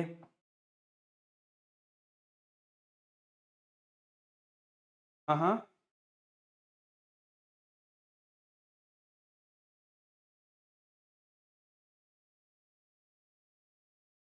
अरे बेटा तो ये डिपेंड करता है ना कि एंगल कहां से गिवन है, जहां से एंगल गिवन है उसके अलोंग लोगे तो कॉस आएगा, जैसे मेरे 1 का x एक्सिस के अलोंग लूंगा तो कॉस आएगा, y एक्सिस के अलोंग लूंगा तो साइन आएगा, 2 का अगर y में लूंगा तो कॉस आएगा, क्योंकि y एक्सिस से एंगल गिवन है, जिस एक्सिस से एंगल गिवन हो उसके अलोंग लोगे तो कॉस आएगा, उसके ऑपोजिट लोगे तो साइन आएगा, क्लियर है बेटा।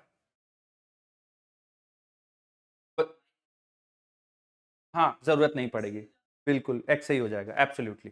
वाई निकालने की एक्चुअली जरूरत नहीं, मैंने इसलिए निकाला ताकि आप लोग प्रैक्टिस कर लो, बाकी वाई निकालने की जरूरत नहीं है, लेकिन ये आपको तब आइडिया लगेगा जब थोड़ा सा पढ़ लोगे ना, फिर आपको आइडिया लगता है इन सब चीजों का।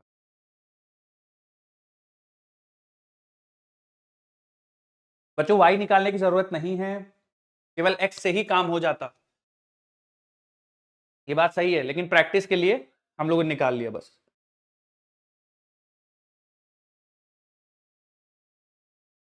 आगे बढ़े बच्चों, हाँ, अगली हेडिंग डालिए बेटा, यूनिट वेक्टर्स, अगली हेडिंग डालिए unit, unit vector.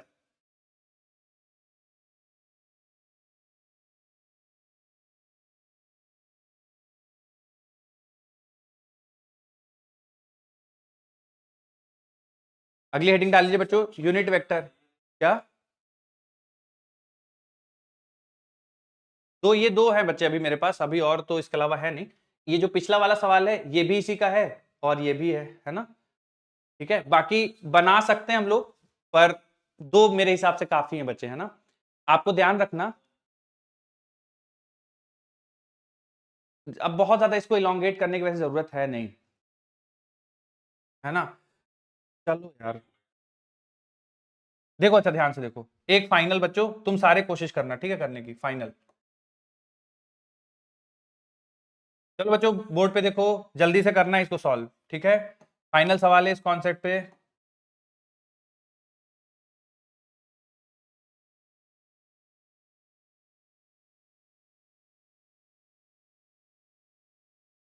10 Newton, 5 Newton, 20 Newton, 37 degree. सवाल में पूछा गया बच्चों, मिनिमम फोर्स वाई एक्सिस पे कितना लगाएं such that net force is along x axis. सवाल में पूछा गया बच्चों, मिनिमम फोर्स वाई एक्सिस के अलोंग कितना लगाएं ताकि, ठीक है ठीक है बच्चों, सवाल ये है कि कम से कम y के अलोंग कितना फोर्स लगाएं सच दैट नेट फोर्स बच्चे x एक्सिस के अलोंग ही आए। ठीक है ठीक है बच्चों, कुछ ठीक ठीक कुछ और बच्चों के आंसर आ जाएं फिर हम लोग चलेंगे आगे।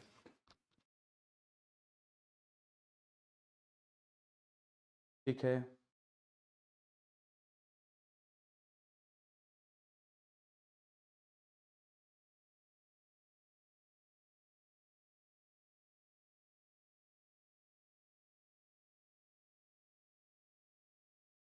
कितने बच्चों ने कंप्लीट कर लिया बच्चों, एक बार हाथ उठा दो तो कितने बच्चों का हो गया है।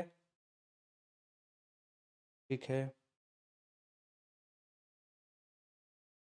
ठीक है चलिए बच्चों, मैं एक बार फिर से समझाता हूं, जिन लोगों को प्रॉब्लम है देखिए जरा यहां पे ध्यान से। आपको एक्स एक्सिस मतलब ये सारे फोर्सेस गिवन है और आपसे बोला गया है कि एफ नेट हमें केवल एक्स एक्सिस में चाहिए, यानी वाई एक्सिस पे लगने वाले सारे फोर्सेस जीरो होने चाहिए। तो देखिए बेटा, आप एक्स एक्सिस के सॉरी वाई एक्सिस के फोर्सेस निकाल लीजिए।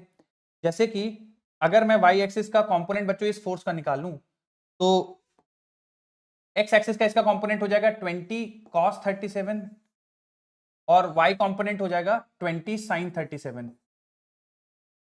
ठीक है, तो बच्चे अगर मैं नेट वाई एक्सिस के अलॉन्ग फोर्स लिखूं तो आएगा 20 sin 37 3/5, ये प्लस का रहेगा बेटा और 10 माइनस का रहेगा। ठीक है, तो जो ये फाइनल बचेगा ये बचेगा बच्चे 12 माइनस 10, यानी जो वाई एक्सिस के अलॉन्ग नेट फोर्स बचेगा वो +2 न्यूटन बचेगा, है ना। देखो बच्चों, जो वाई एक्सिस के अलॉन्ग नेट फोर्स बच रहा है वो +2 न्यूटन बच रहा है, यानी इस तरह से। बोलो बच्चों, बात क्लियर है क्या? नेट फोर्स है ये, है ना। और आप चाहते हो कि सारा फोर्स एक्स के अलॉन्ग रहे, वाई पे 0 हो जाए, तो इसको नलीफाई करने के लिए 2 न्यूटन प्लस को नलीफाई करने के लिए मुझे कितना फोर्स लगाना चाहिए वाई एक्सिस के अलॉन्ग? -2। तो क्या बच्चे +2 -2 कैंसिल हो जाएगा, तो नेट फोर्स क्या बच्चे एक्स एक्सिस के अलॉन्ग ही रहेगा, बोलिए। हाँ, तो इसको ट्रिक की तरह चाहे तो आप याद रख लीजिएगा, जिस एक्सिस के अलॉन्ग फोर्स 0 करना हो, लिख लीजिए बच्चों नोट करके इस टाइप के सवालों के लिए, जिस एक्सिस पे फोर्स 0 करना हो, जिस एक्सिस पे फोर्स 0 करना हो उसी के कंपोनेंट्स कैलकुलेट करें। थोड़ा जल्दी हो जाएगा सवाल। जिस एक्सिस के फोर्स 0 करना हो उसी के कंपोनेंट्स कैलकुलेट करें।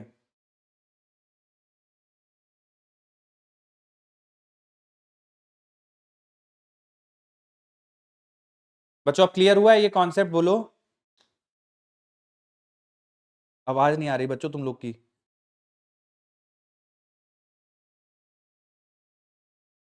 हाथ उठा दो, कितने बच्चों क्लियर है, थोड़ा सा हाथ उठा दो, मुझे भी एनर्जी पता चले। हाँ, रुको रुको, लाइन पहले रुक जाओ, लाइन रिपीट कर देते हैं। जिस एक्सिस के अलोंग फोर्स 0 करना हो उसके अलोंग कंपोनेंट्स कैलकुलेट करें।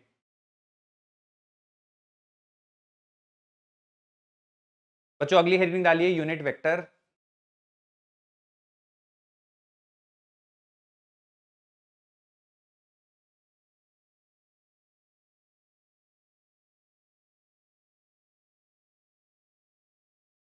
बच्चों जरा ध्यान से देखिए यूनिट वेक्टर।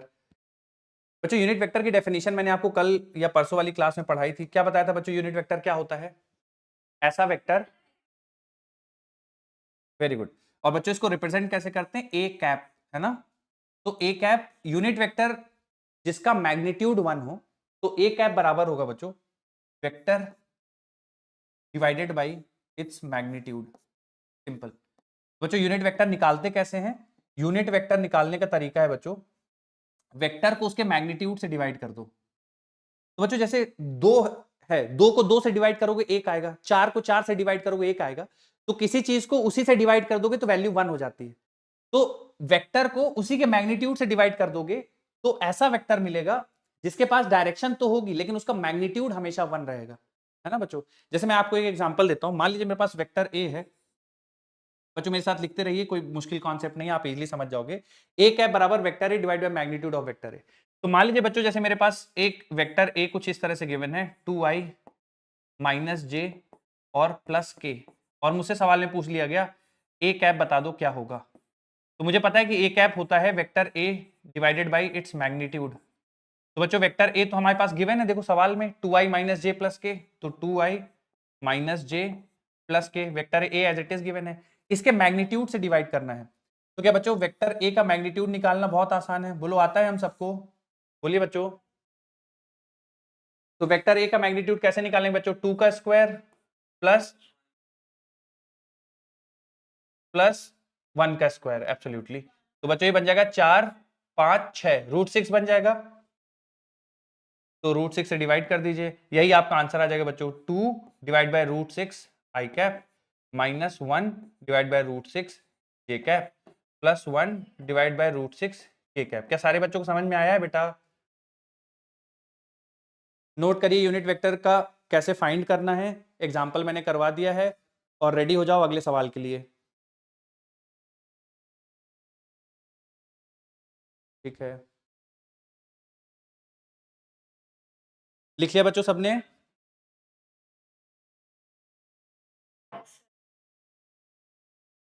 चलिए जल्दी से लिखिए बच्चों, जल्दी से लिखिए। डेफिनेशन इसकी याद रखना है बच्चों, यूनिट वेक्टर की बहुत इंपॉर्टेंट है, वेक्टर ए डिवाइड बाय उसका मैग्नीट्यूड।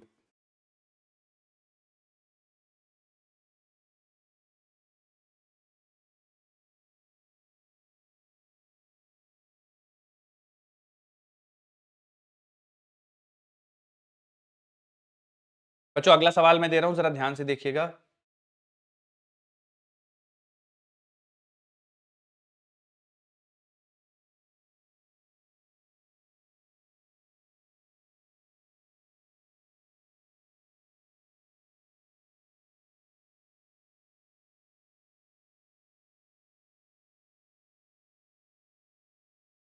बच्चों आंसर मत बताइएगा, आराम से समझ लीजिए।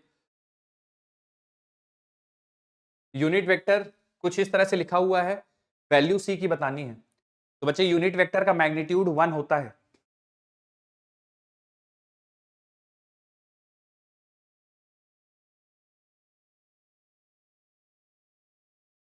बोलिए बेटा। ओके,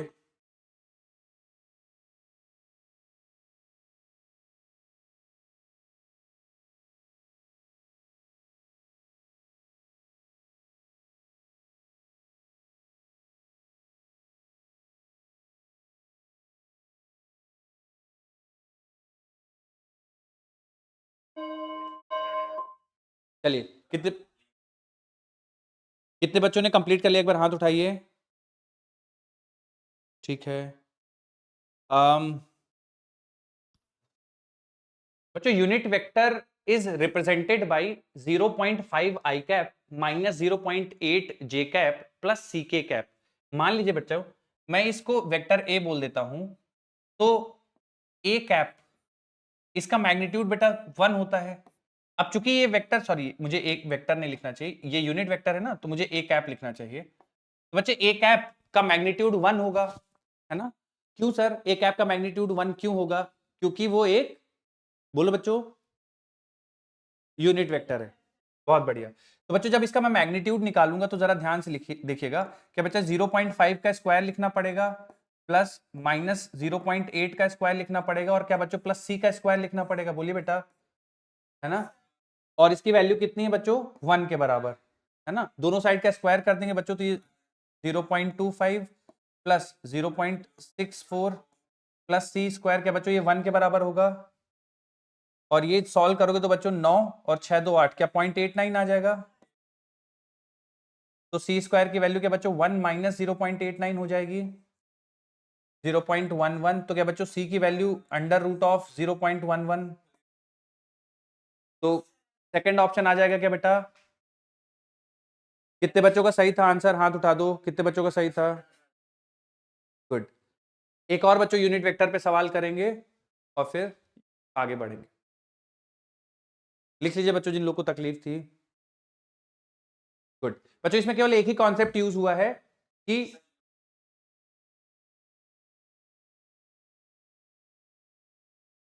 इसमें केवल बच्चों एक ही कॉन्सेप्ट यूज हुआ है कि अगर यूनिट वेक्टर है तो उसका मैग्नीट्यूड 1 होगा। ठीक है, यूनिट वेक्टर है तो उसका मैग्नीट्यूड 1 होगा।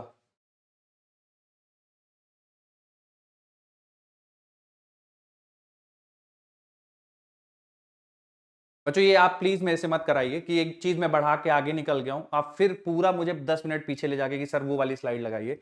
अच्छा नहीं है। अगर मैं मानता हूं कि किसी वजह से आपकी छूट गई होगी तो आप वो आपकी जिम्मेदारी है कि उसको कवर करना। ठीक है, ऐसा प्लीज मत करिए कि आप वापस से मुझे ले जा रहे हैं, फिर वो दिक्कत होती है। एक और सवाल बच्चों यूनिट वेक्टर का, सबके सही आना चाहिए बच्चों। ये आखिरी सवाल यूनिट वेक्टर का, सबका सही आंसर आना चाहिए।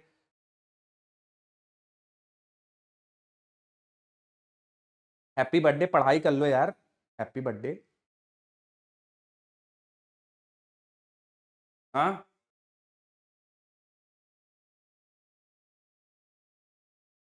थोड़ा तेज बोलिए बेटा।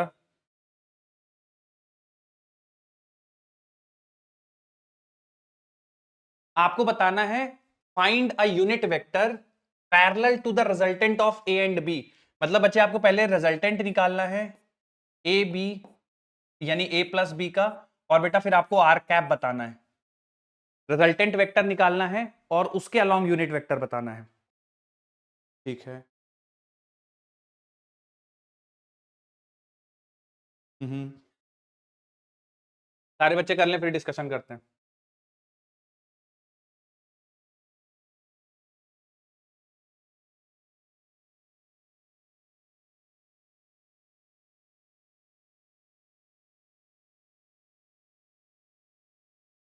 Good. Vector, good. Vector A और बी गिवन है बच्चों, आपको ए प्लस बी करना है और फिर यूनिट वेक्टर बताना है parallel to resultant of a and b. मतलब ए प्लस बी के अलोंग जो वेक्टर है यानी वेक्टर आर जो है ए प्लस बी, उसके अलोंग यूनिट वेक्टर बताना है।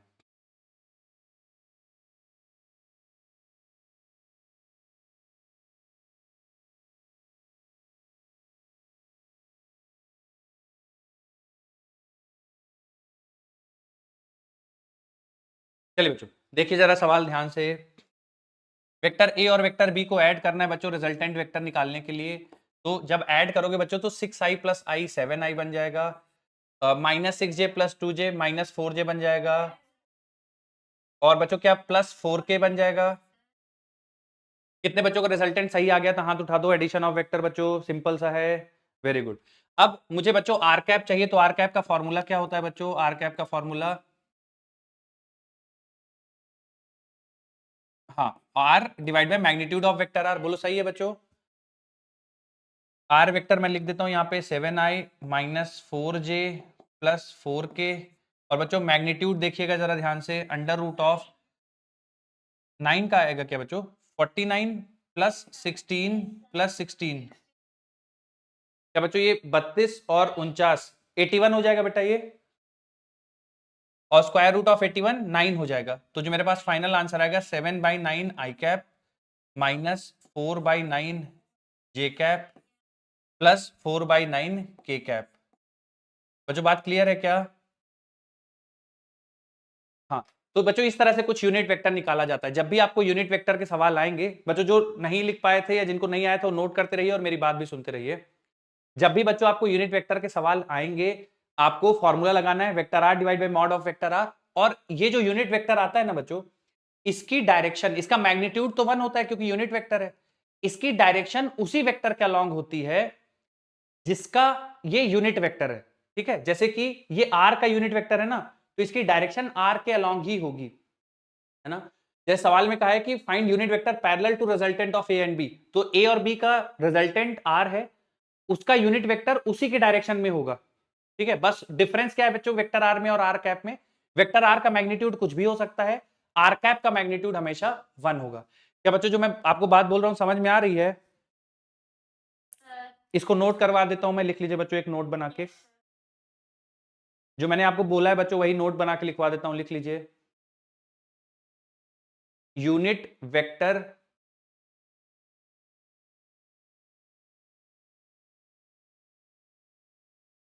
Of any vector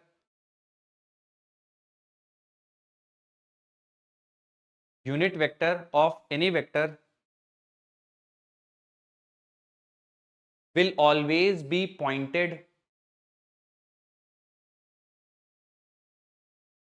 unit vector of any vector will always be pointed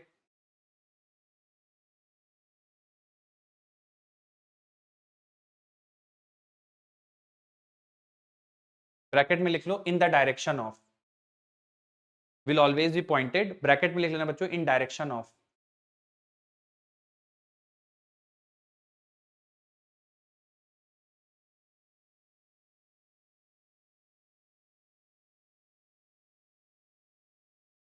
बच्चों एक बार रिपीट करोगे क्या मैंने क्या बोला था? मैं स्टेटमेंट भूल गया, कोई बता देगा मुझे? Of in the direction of original vector, in the direction of original vector, in the direction of original vector. ठीक है बच्चों, इसमें फॉर एग्जांपल लिख लीजिए ए कैप, एग्जांपल के तौर पे लिख लीजिए बच्चों A cap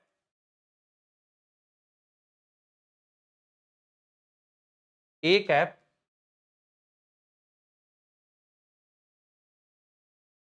will always be pointed,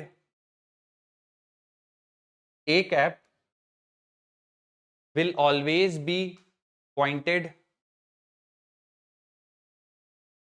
along vector A,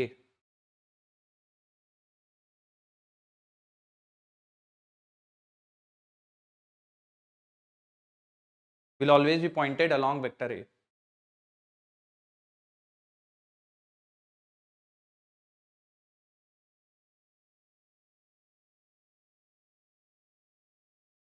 चलिए बच्चों लिख लिया सबने?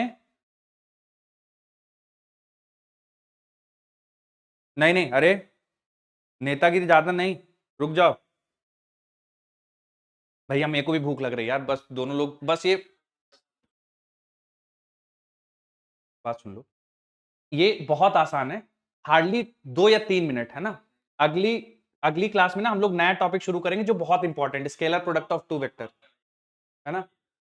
तो इसको नई क्लास से शुरुआत करेंगे, ये बहुत आसान सी चीज है, आपको हार्डली 1 या 2 मिनट लगेगा, फिर मैं आपको छोड़ दूंगा, ज्यादा परेशान नहीं करूंगा। देखो बच्चों, जब आप मल्टीप्लीकेशन करते हो, मेरी बात ध्यान सुनो, जितनी भी फिजिकल क्वांटिटीज का मल्टीप्लीकेशन करते हैं, ठीक है, तो अभी तक बच्चों हम लोगों ने मैथ्स में क्या क्या पढ़ा है? देखिए मैथ्स में आप लोगों ने, आप स्केलर क्वांटिटी को स्केलर क्वांटिटी से मल्टीप्लाई करना जानते हो।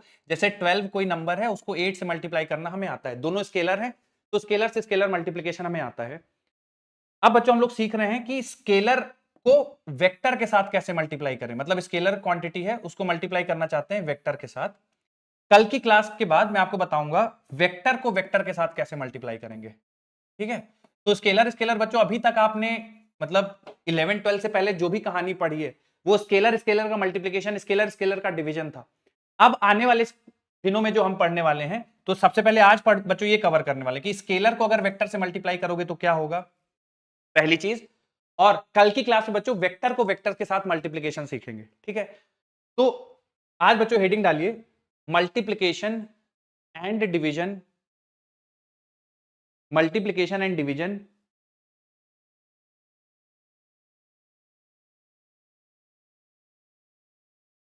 मल्टीप्लीकेशन एंड डिवीजन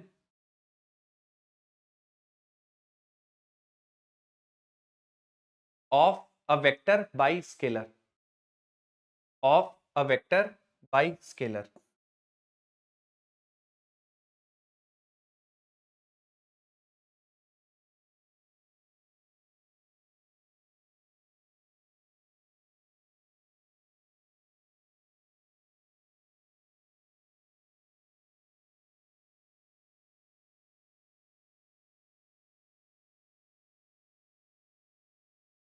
देखिए बच्चों, 1 मिनट बस ध्यान सुन लीजिए, हार्डली 1 मिनट, आप सारे बिल्कुल आराम समझ जाओगे। बच्चों अगर कोई वेक्टर गिवन है और मुझे उस वेक्टर में कोई स्केलर मल्टीप्लाई करना है, जैसे ये वेक्टर गिवन है 3i + 4j + k, मुझे एक स्केलर इसमें मल्टीप्लाई करना है। वो स्केलर कुछ भी 3, 4, 1, 2, 0 कुछ भी नंबर हो सकता है, माइनस में भी नंबर हो जाए, -2, -3, आपको मल्टीप्लाई करना है। तो बच्चों ये बिल्कुल जैसे हम लोग अलजेब्रा में मल्टीप्लाई करते हैं, बिल्कुल वैसा ही है।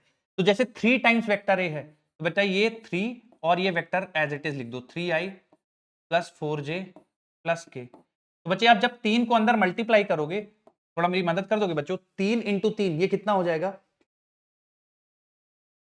9i, very good. अगला वाला बता दो बच्चों, 9i, very good. 12j cap, ठीक है बच्चों। तो क्या किसी स्केलर से मल्टीप्लाई करना बिल्कुल आसान है, बोलो बच्चों।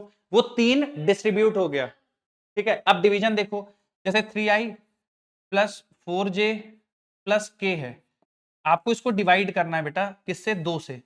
तो बच्चों ये 2 हर एक टर्म में डिवाइड हो जाएगा, है ना। तो ये आ जाएगा 3/2i प्लस,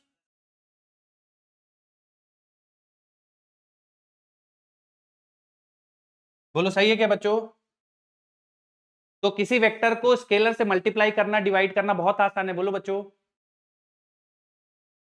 हाँ, बस एक लास्ट चीज आपको जो हमेशा ध्यान रखनी है, बेटा आप अगर किसी वेक्टर को, जैसे मैंने इस वेक्टर ए को 3 से मल्टीप्लाई कर दिया, तो मान लो बच्चों एक समझाने के लिए कि वेक्टर ए मान लो ऐसा था, 10 न्यूटन था, ठीक है, 10 न्यूटन था और इसकी डायरेक्शन 10 न्यूटन था, ऐसा वेक्टर था। आपने अगर इसको 3 से मल्टीप्लाई कर दिया तो इसका मैग्नीट्यूड 3 टाइम्स बढ़ जाएगा, अब ये 30 न्यूटन हो जाएगा।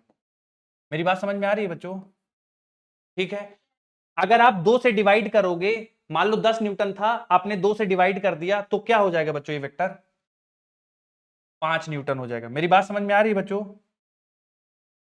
तो आप वेक्टर को जब मल्टीप्लाई करते हो किसी स्केलर के साथ, तो जिस स्केलर के साथ मल्टीप्लाई करते हो उतने गुना वेक्टर बढ़ जाता है। मेरी बात समझ में आ रही है बच्चों? अगर किसी वेक्टर को मैं 2 से मल्टीप्लाई करूंगा तो वेक्टर का मैग्नीट्यूड कितने गुना बढ़ जाएगा? 2 गुना बढ़ जाएगा। 4 से मल्टीप्लाई करूंगा बच्चों तो, और अगर मान लो मैं डिवाइड कर देता हूं 4 से, तो फिर क्या हो जाएगा बच्चों? 4 टाइम्स घट जाएगा। बोलो क्लियर है बच्चों? अगर किसी वेक्टर को मैं -1 से मल्टीप्लाई कर दूं, किसी वेक्टर को -1 से मल्टीप्लाई कर दूं, तो क्या होगा उस वेक्टर में? क्या मैग्नीट्यूड चेंज होगा या नहीं चेंज होगा? -1 से।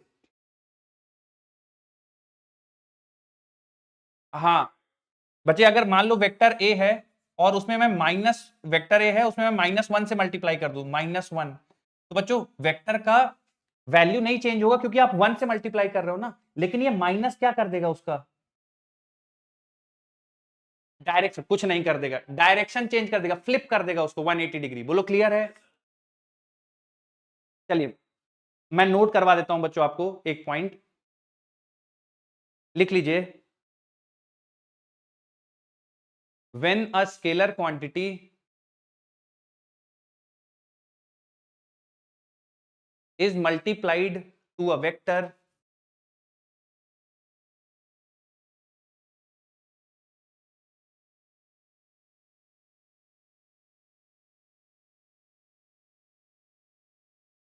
when a scalar quantity is multiplied to a vector, its magnitude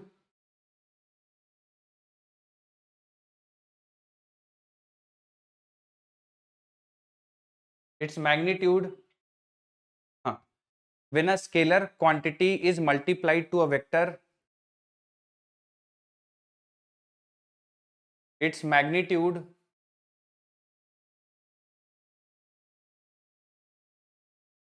increases by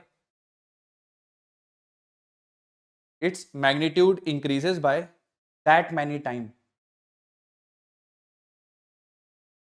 Its magnitude increases by that many time.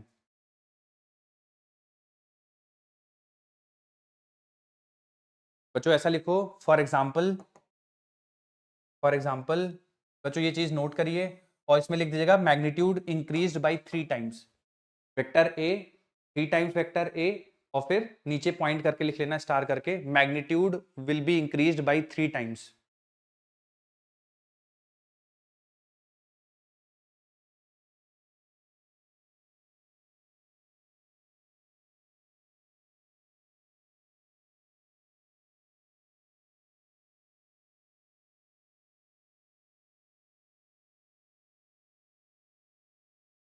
बच्चों लिख लिया?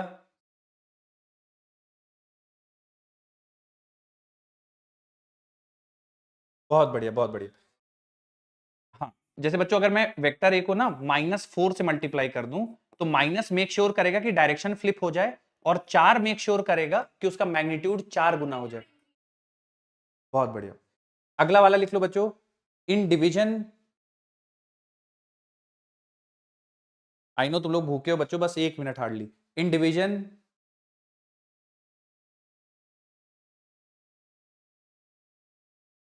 मैग्नीट्यूड डिक्रीजेस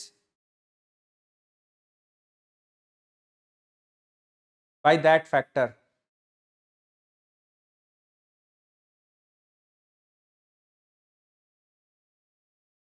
मुरादाबाद पाठशाला बैठ जाओ यार।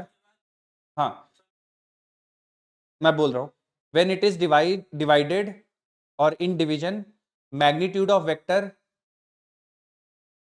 decreases by that factor। magnitude of vector decreases by that factor। For example बच्चों half से मतलब 2 से डिवाइड करो तो मैग्नीट्यूड आधा हो जाएगा। ये एग्जाम्पल लिख लो आप। चलो बच्चों बाकी, हाँ हाँ डन है, आज के लिए इतना ही। कल मिलेंगे बच्चों तो स्केलर प्रोडक्ट पढ़ाऊंगा, थोड़ा पढ़ के आइएगा अगर पहले से जानकारी है तो। धन्यवाद बच्चों, thank you so much. Thank you बच्चों, thank you thank you thank you. मिलते हैं अगली क्लास में, बाय बाय। बाय बेटा, जय हिंद बच्चे, बाय बाय।